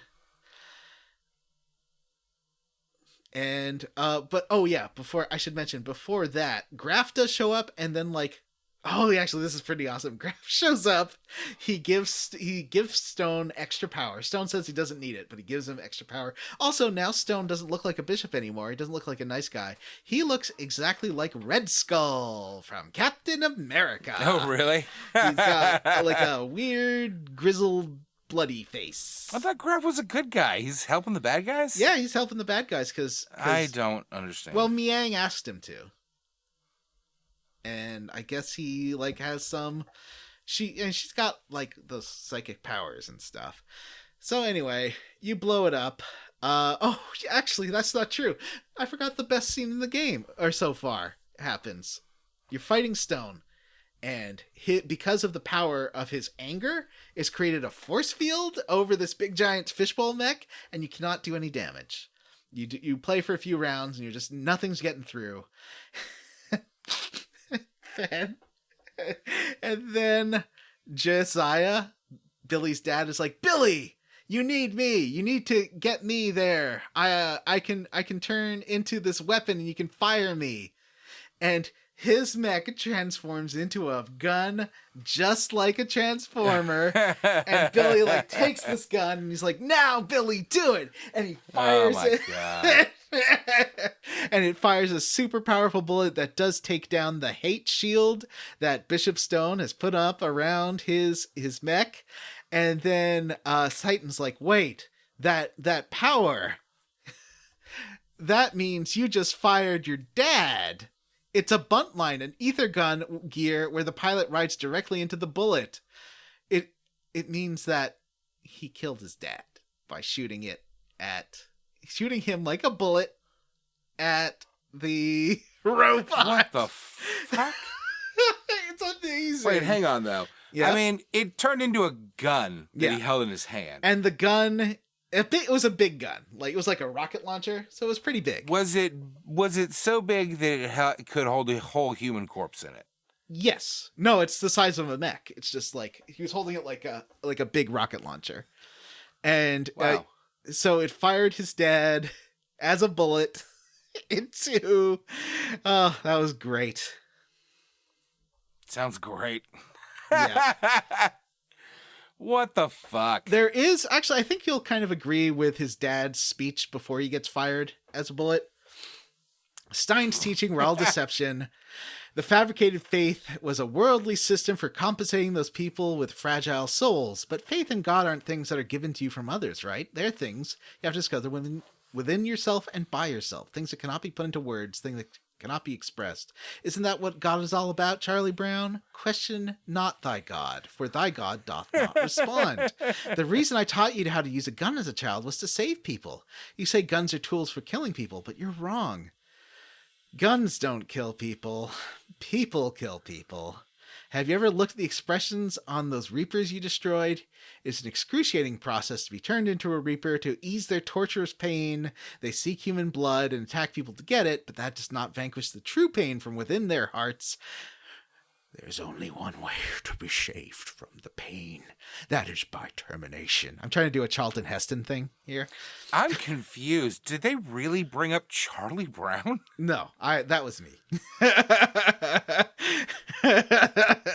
Everything else is quoting. You threw me for quite a loop. Your gun saved those people that were turned into Reapers. It's not something anyone can do. What's Sean Connery doing here? The faith that I'm trying to do. Yeah, it's turning into Sean Connery. Sean, don't hit me because I'm questioning what you're doing here. I'm going to push this button now. Enjoy your testicle pain. The faith that enabled you to accomplish this was no deception. God exists within you. All right, Billy, now shoot me, Billy. Okay. Anyway, so he just shot his father. And it's so good. Anyway, So you do destroy Alconchel, and it kills Stone. Stone dead. And Billy's like, Satan's like, no, it's my fault. And Billy's like, no, it's not your fault. And Billy starts shooting some bullets off into the ocean. And he's like, this is the best way to see my father off. Then suddenly from behind, a voice. You're right. Thanks, son. Dad! Turns out he survived? He improved it. Ouchie wow wow. I never want to do that again, though. He did improve it so it was survivable for the pilot. But but ouchie wow wow. Ouchie wow wow, Matt. Yeah, ouchie wow wow. I hate this game. And everyone's happy with that. And then Prim, the sister of Billy, says, Papa. And Billy's like, you spoke just for my jerk dad. And she doesn't say his name yet. He asks her to say Billy. She doesn't say Billy. She's only saying Papa. They have a long talk about it, and they're like, okay, we need help. We need to go to Babel Tower to get into Shevat. That's how we solve this situation. Josiah says he found a secret plan. The plan was called Plan M, Malek Plan. It was all done by Krellian. Lambs were gathered by Ethos to become guinea pigs, or reapers, or wells. And he got so disgusted by this plan, he decided to investigate further. He found out that the scientist to the M plan moved the true facts into a test gear, and then he let this test gear escape with his daughter so that the truth would not be discovered. And that's the last he was able to find out, because he had to come down to the surface world with his wife Raquel, and he's been looking for that gear and that girl ever since. Kind of sounds like Satan to me. But they don't make this connection in this cutscene. I feel like it's going to be revealed later that the scientist who quit Solaris was Satan. But that's just a guess. Anyway, so they can't get to Shevat because it's got a big barrier. Oh, wait, I guess it's not, because they do say person that we rescued from the Ethos HQ is like, the girl's name who was rescued was Maria. So, okay, yeah, it wasn't Satan. Never mind. And the girl with the mech is named Maria. And she's definitely up there in Shevat. And the father's name was Nikolai. And the agent's like, yeah, if you go to Babel Tower, you should be able to get past the shield and get contact with, if it still works, you should be able to get contact with Shevat. Because Babel Tower was destroyed, well, I think like 500 years ago. But it used to be where Shevat was like, it used to live on top of the Tower of Babel. And so then you go into what I would call the worst dungeon. All right. It's the worst. I need you to explain this to me quickly. I cannot listen to you explain this whole dungeon. Okay. But first, before that, you're back. Well, find anything? Yes, I have obtained a colony of nanomachines. How unsound. In any case, is the M project proceeding as planned? We need superior bodies and servants. We've spent far too much time here. We cannot afford to mistake the ultimate destination of this new civilization. They exist because of their mother. You've betrayed your mother, your creator, just to sustain your own egos. You have no right to speak so. That was foolish. That was the past, when we were trapped in that cursed flesh. But now it is different. I'll take no orders from you. You have lost that flesh long ago and now reside in the SOL 9000 as Data. Did you forget who revived you in there? What may be an eternity to man is just a moment to a god. I have no need for hesitation. What a good cutscene. Anyway, back to this dungeon. This dungeon sucks because it is entirely jump-based, and the jumping in this game is terrible, and if you miss a jump... John loves to jump. It's between 5 to 10 minutes to get back to where you were. Like right when I was getting really mad this morning before I went to bed was because I missed a jump that cost me literally 10 minutes of doing this whole thing over again. It was real bad. There's some like terrible platforming you have to do. I would say, remember Vagrant Story had that section that took me an hour to get past a jump? That was still worse. So I guess this is technically the third worst dungeon. But it's really, and is it worse than the double dungeon? No, that's the Rogue worst Galaxy? dungeon.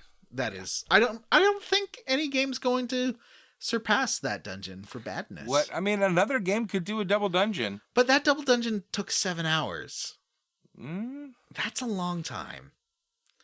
Anyway, so that's it. You make your way through this really hard to navigate jumping puzzles. There's like rope jumping puzzles, and you have to like do a blind jump at one point to land on a thing you can't see. And Matthew, it's so bad.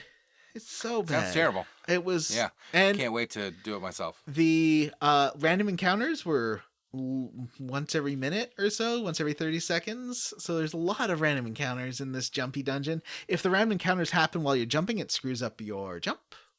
Oh, yeah. I noticed that earlier in the game. Yeah.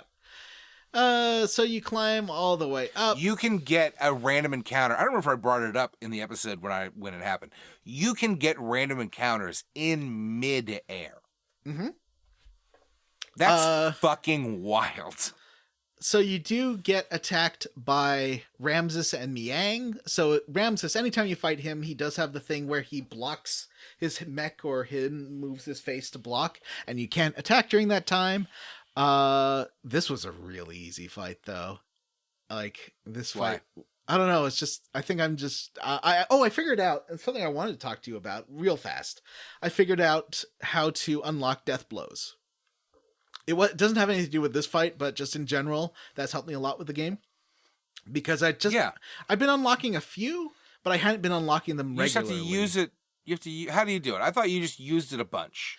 You have to use the code of one you haven't unlocked yet and don't have. So you have to look up what the next one you're getting is, and then keep doing that one. That's how you unlock it. I was just doing random things. I didn't realize you had to like look up which one to do. I don't know how I got that early on. I don't know how that's supposed to work. Yeah, I can't how are you imagine supposed to do it? I don't know. At that you just have to do the ones you do. It's kind of like the Tales games, but at least the Tales lets you know what you're doing. Yeah. You know? But this, you just kind of have to, but you have to know the move, I guess. Yeah, you have to go, and maybe there's some way to, listeners, is there a way of doing this without looking it up? Or is this just, you got to look it up? I guess you just have to. It's a great question. I have no idea how you could figure this out on your own. So you do, Miang and, Ramses attack you. They have to retreat back to their ship. Miang pulls Ramses because he does not want to retreat. Even though he's not fighting Faye, he still hates you guys so much. And then they go back to their ship, but then their ship gets attacked from off screen, from above. Shevat is there firing lasers, and it does. There's a really good mech damage scene. It's like the lasers puncture a big hole into their ship, and that was pretty fun.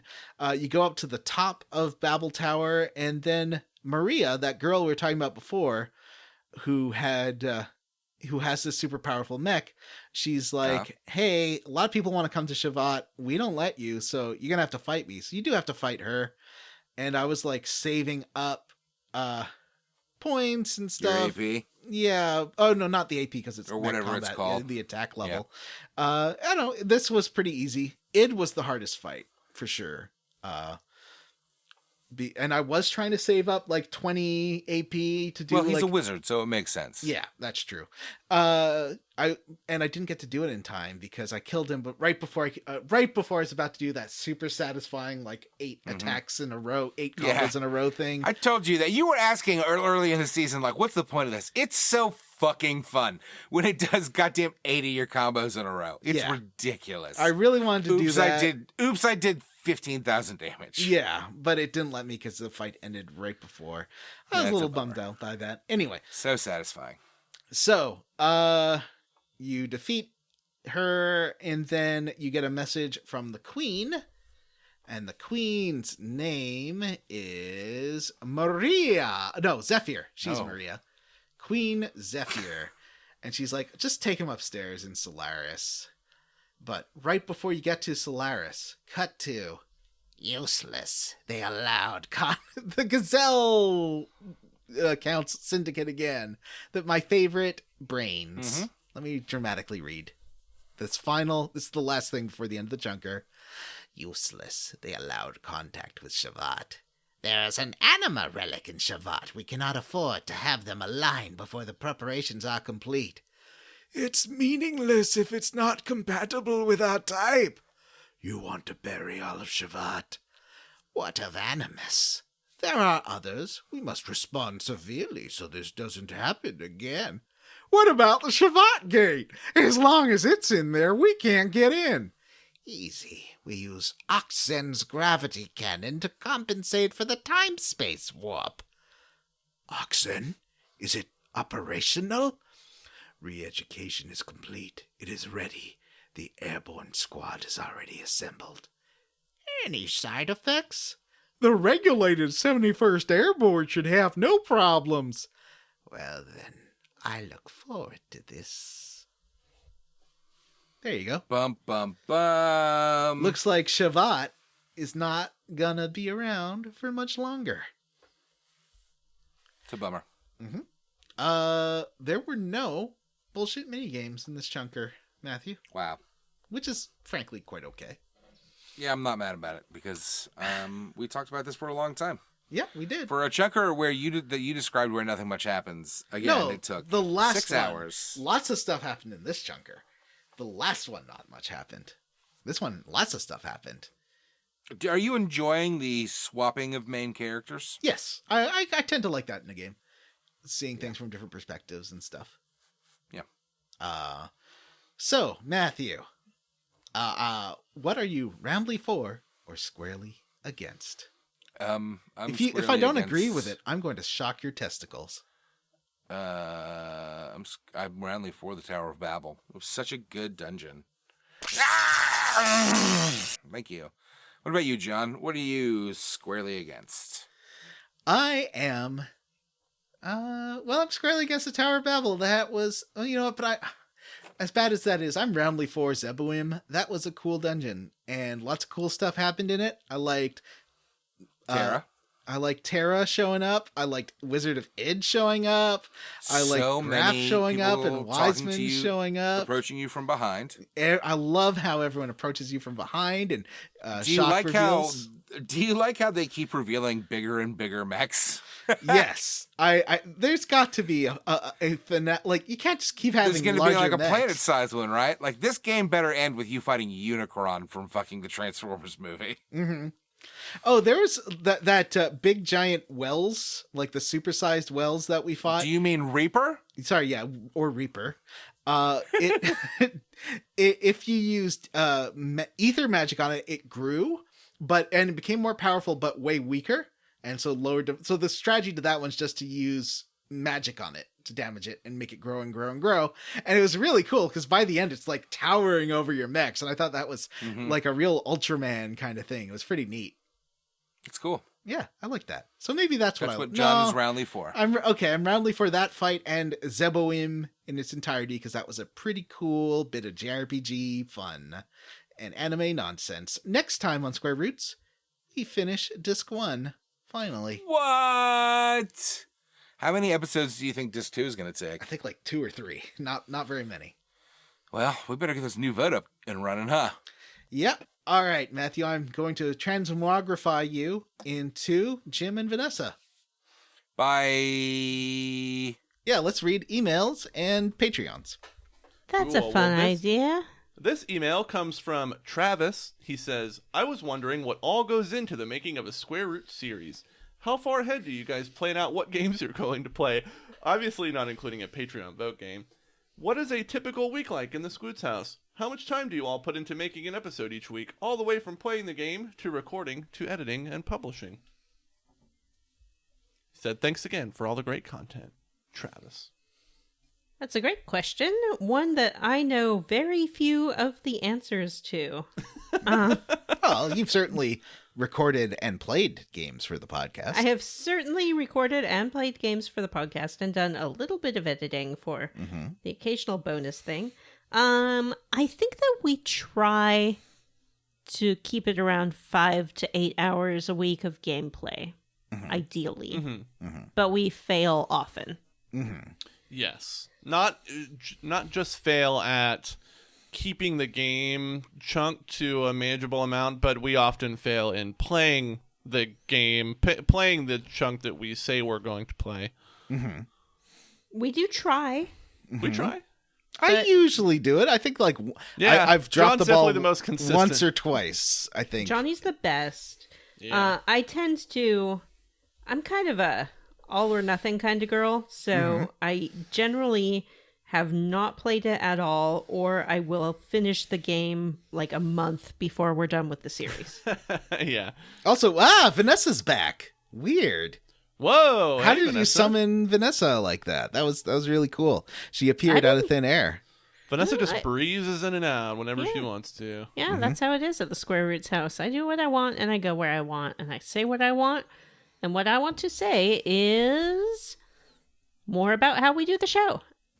Recently, we've been recording the Level Up and the Main Chunker on different days. That's a brand new development.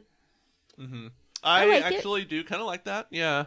Because sometimes, these recording sessions can go on for a long, long time. Yeah, 3 hours tends to be as much as any of us can handle Yeah. before we just start yelling at each other. It's more just we all just kind of mentally check out and wait for the episode to be over.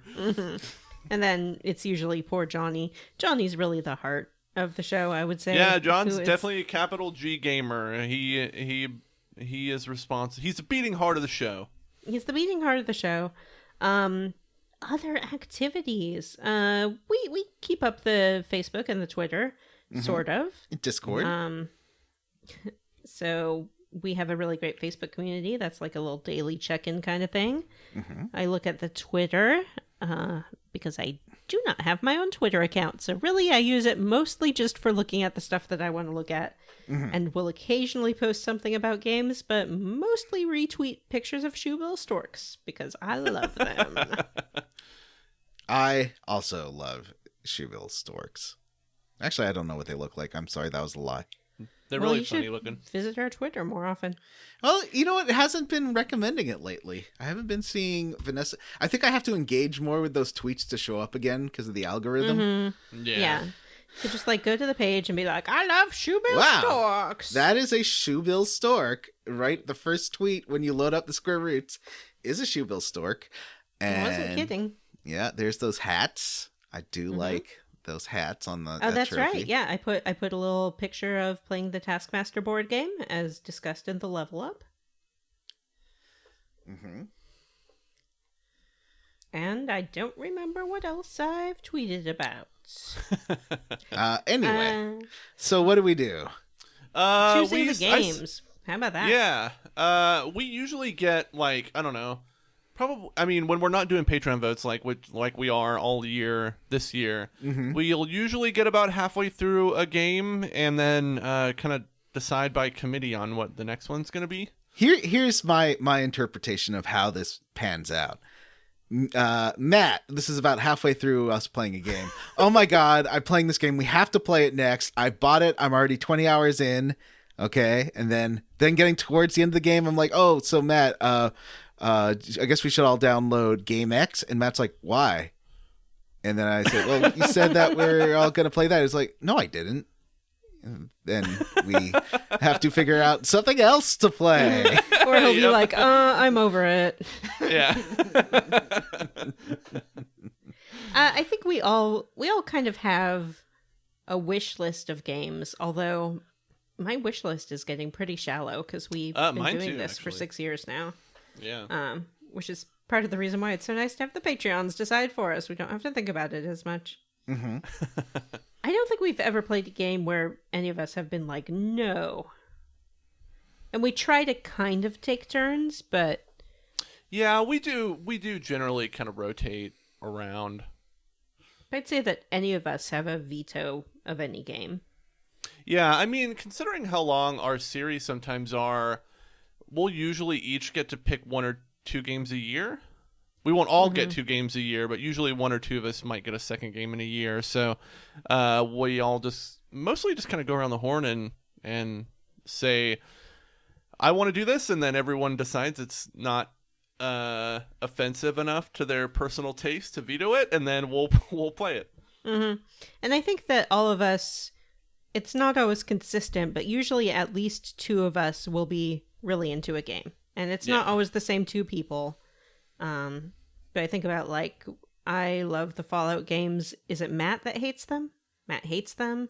Mm-hmm. But one of you likes them well enough to play them occasionally. I don't remember which one. It's Johnny. Johnny loves them. I like Fallout too. Yeah, we all like Fallout.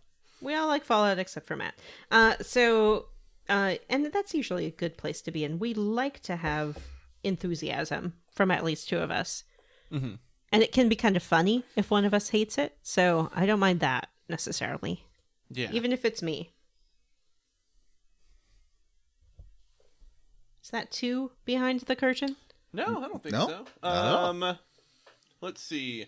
How much time do we put into making an episode each week? There's usually on average, like, between, recording sessions, if we're splitting the level up and the main chunk, around like an average of 3 hours of recording probably. And then Matt and John actually rotate editing the actual mainline episodes. And John, how long would you say that takes? 4 hours. So I'd say it's about 5 to 8 hours of gameplay plus 3 hours of recording plus 4 hours of editing. Yeah. So it's a part-time job for sure. Yeah, and it doesn't take much to publish the thing because we use like a syndication tool. Yeah, well, it takes me publish to different platforms because I make the pictures and stuff, and John show does the notes. episode art. Yeah. So that takes me an hour for sure. Yeah. Oh, interesting. Yeah, I did not know that. Definitely does the most work for the show, followed by Matt, followed probably by Jim, and then myself. I don't do anything. I write the level up every week, except for this series. That's one thing I do. Mm-hmm. Yeah, I would say most of Vanessa and I's work takes place on the Patreon side. Yeah, we've edited some bonuses and Jim handles the finance. He's our bursar. I do all the business stuff. So like when we had to fill out all the paperwork for like the Manscaped sponsorship, I took hold of that. You guys have designated me the de facto accountant now that we have to file taxes for the Patreon. So I do that and whatever else. I admin the PayPal and all that junk. And I am always around to express opinion as needed. Yeah. Vanessa's definitely, I don't know if she does it more than us, but I feel like I see it more. You're very good at engaging with our listeners. Yes. On social media. Do like to do that, and I try to do it, and I like it. And I think I'm pretty good at, on the occasions where we've had guests, helping to facilitate that process. Yes, for sure. Yeah, Vanessa's an A+ interviewer. Yes. Thank you very much. So that answers that. Yeah, it is part-time job level. Like it really is, yeah. And I have had people in my meat flesh life refer to it as my part-time job, and I'm always kind of taken aback because I think that job is supposed to be something you don't like to do. But I like to do this very much. Definitely sometimes it feels like a job but most of the time it doesn't. Yeah, there are times where it's like a slog. Yeah. And that usually has nothing to do with the show itself. And just it's usually just like we're all mentally exhausted. Yeah, or the game has a particularly, like, there were parts of Rogue Galaxy that were that was the one I was thinking of too. Yeah, and Breath of the Wild, or not Breath of the Wild, Breath of Fire. Yeah. Usually when we end up doing a show like that, like Rogue Galaxy, to me, I associate so strongly with the weight loss cult Nexium because I listened to the whole podcast series about that while I was playing it. So it's like they become these memories in my mind of like, oh yeah, that's the game about this cult, or that's the game about this particular show that I was into at the time. And especially with the mobile things, because I'll be like watching a movie at the same time. I'm like, oh yeah, Final Fantasy Tactics. That's about this movie. It's not. That does it integrates a lot to our kind of just day-to-day lives. I don't think there's a day. There's certainly not a day where we don't talk to each other on chat. For sure. I feel like we all usually check into the group chat at least once per day. Yeah, and unfortunately, given my night shift and everyone's East Coastness except for Jim, it's not always at the same time because I'll usually check in when they're going to bed. And and Johnny tends to wake up, and I think yesterday, Jim, you were commenting on how when he woke up, he was probably just going to delete the Messenger app because even though we're talking in the middle of the workday, it gets sometimes a little bit spicy. Tawdry? Spicy? It got pretty blue yesterday. It got pretty blue. Yeah. Our conversation about old-timey prospectors took a wild turn. That's our behind the scenes. How the sausage is made yet again. The Square Roots house is, Jim and I share a room. We've got bunk beds, so we had more space in the room for activities. So we don't see Vanessa that much because she's got her own wing. I have my own wing, and I'm not going to tell you what happens there. John and I do like to spot each other when we use the Square Roots home gym. Yes. Yeah, that's very true. But I've been asked, and it's always like anonymous suggestions that I don't wear my singlets for working out in our Square House suggestion box. I don't know who puts that in there. And then there's the usual arguments about dishes. I don't know why Vanessa has her own wing and her own kitchen. Why she leaves her dishes in our our sink?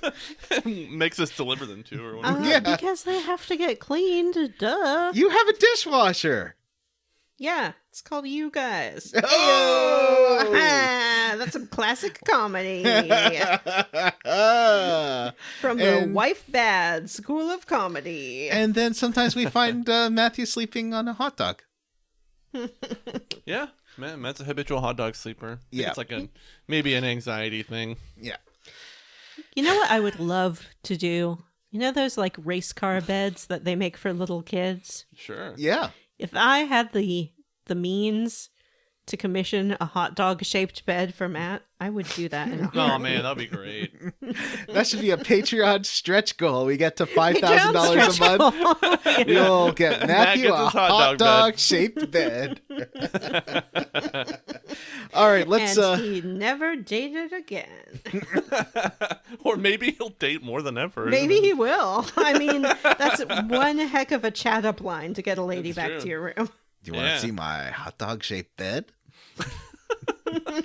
You So would the mattress be you want like to slide between my buns? Is the match so would it have like a hot dog shaped headboard and like footboard, and then the sides of the bed are like the buns and you sleep in the middle? I imagined it like the Oscar Mayer Wiener car where it's like an actual hot dog and like maybe there's a mattress in between like two like bun bumpers. And like the mattress would be I have such a clear picture in my mind of this right now. Yeah. It's got the mattress has a yellow sheet on it for mustard, a yellow bottom sheet, like red pillows for ketchup, and then, maybe like a green top sheet or a green comforter for the relish. Yeah, or chili or something. Yeah.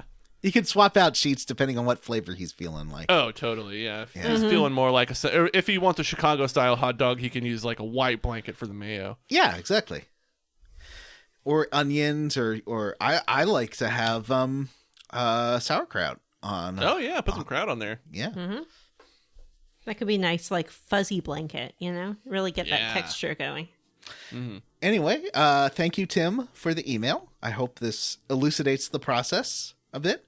I will say, I believe his name was Travis. Not thank Tim. you, Tim, for the email. My editing process is that I'm usually playing a game with no dialogue, like a racing game or a platformer, And I have a game that I can pause so that I can go back and make edits. So Elden Ring does not work for podcasting because you can't pause it. Mm-hmm. Yeah. Oh, but you kind of can. I mean, you can go to your home screen. Right, but if you're hearing something like Matt coughing and you want to edit Matt coughing out, then you can't pause it like right away. You have to remember to go back 2 minutes. Yeah. Yeah. Yeah. Anyway, so Patreon. We have a Patreon, and on this Patreon, we have 2 tiers. What are those tiers, Jim? At $3, you get access to all of our sweet bonus content, which this month, I believe John is having us do kind of like a guess the value of this old game kind of thing. Yep. Yeah, that'll be cool. Next month, as we decided at the top of the episode, we are going to play Indigo Prophecy. Which, I remember the day on Streets of Santa Monica. At the time of this episode release, it is $5.99 on the PlayStation Store, so good time to grab that if you'd like to play and then hear us talk about playing the fantastic Indigo Prophecy. I think it's actually a pretty good game. Yes. And let's see. So you get access to all that great content. We got a huge backlog of content. There, we've got some level up episodes. We've got some episodes that are focused on maybe like one movie or game. There's a ton of stuff there. And at the $5 level, you get access to all that great content plus the ability to be a voter in our Patreon polls. And right now it's 2022. It's up to you, which means if you're a patron at the $5 level, you get to vote and help us decide which games we play as mainline games in our wide release episodes. So actually, Xenogears was the winner of our 2022 March Badness poll, where we pitted all of our past failed Patreon games against each other to see what would win, and Xenogears came out on top, which is why we're playing it. And we should have another poll going up here in the next couple weeks. So. Yeah, maybe Kingdom Heartsy. I like that idea. Yeah, maybe Kingdom Heartsy. I think that is a cool idea. So we'll see how that comes out. And then, like we said before, if you'd like to be a patron, you can sign up at patreon.com/SquareRootsPodcast. And one thing that we do at the end of every episode is we like to thank a handful of our patrons by name. So, Vanessa, would you want to kick us off this week? I certainly do. I would like to thank Huxley Iguana, Dylan Rowe, Saving Sid, Do Good Recklessly, Samu Mitchell, Ross Hartley, Aidan Marriott, Wash in the Wind, Amanda Parsons, Eric Poirier, Ari Kopivara, an evil floppy-haired Vanessa boyfriend, sounds hot, Oh, You Don't Have the Right Justin Ham, Jason Timms, and Stephen Paget. And I would like to thank Rachel. Your platforming is bad and you should feel bad. Bree Girth, the scrunchy brown ring around the black hole. Oh, no. Nick, Keysby Knight, you know what really grinds my Xenogears? Vanessa's mom found a creepy stuffed animal that will grow into a giant robot. Dustin, Sergeant Spaghetti, Chris Ryan, Andy Smith, Isaac Wright, Justin Rash, Cameron Shoei, and Arthur A. I'd like to thank Jack Mizell, Nathan Poirot, Andy, Johnny 5 is alive, Aaron, Zelda 2 is underrated, Little, give Legend of Dragoon the Vampire the Masquerade treatment and play it even though it lost. Maybe. That'd have to be next year. DJ Ethro, Wishbone is gay, Chief Hazard built, Knopford, ho ho ho, Monsieur la Charité, Christian Go, Cyril the Wolf, is Vanessa's Xenogear bright pink? I don't know. Kita Renee Prince Fuentes wants to make the world smooth. Nia Mazzini, Grayson, and Joseph. All right, everyone, that's it for this episode of Square Roots. If you'd like to have an email read on the air, you can email us at squarerootspodcast@gmail.com. Come see us at our Facebook group, the Square Roots Podcast group, for smart, cool, very attractive people. Or you can find us on Twitter at Square Roots Pod. We also have a Discord. Not super great at plugging that. How would one get on the Discord? Actually, we have to send them a link or something? That's what we've been doing. If you go, someone on the Facebook group today was asking for it. Yeah. We'll I give would it to say- you there. We'll give it to you on Twitter. Yeah, you if can you wanna email us. Yeah, if you want to tweet at us or email us if you like access to the Discord, please do that.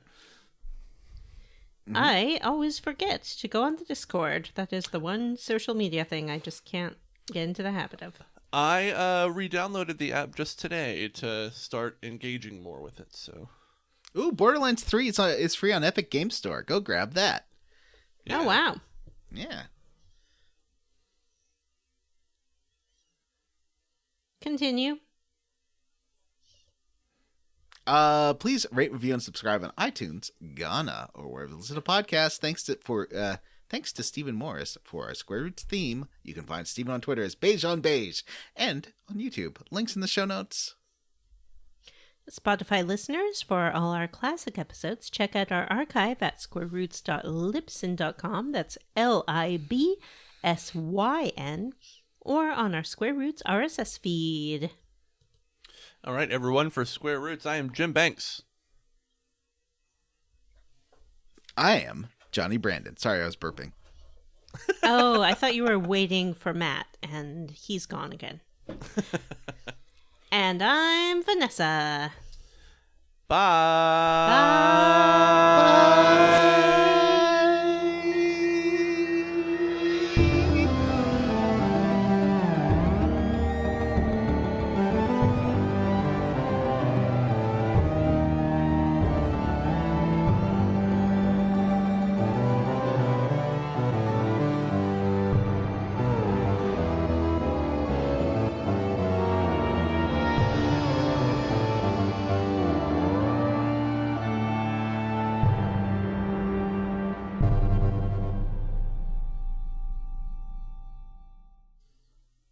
Last time on Square Roots, nothing much happens except that Faye walks into a coma. Falls. Starting over. That's my rewind noise. Last time on Square Roots, nothing much happens except that Faye falls into a... I can't do it. Hang on. Faye falls. I can do it. You falls. you can edit You know to what? make it more speakable if you want. Yeah, I'm going to turn it into face lips. Yeah. But it has to be cloud coma. Okay. Last time on Square Roots, that didn't sound good. Hang on. Oh, I'm two in my head now. You're getting the yips. Here we go. I got the yips. Yeah. Yep. Nope. Don't say anything. Don't do it. Matt would be so mad if he were here right now. Here I go.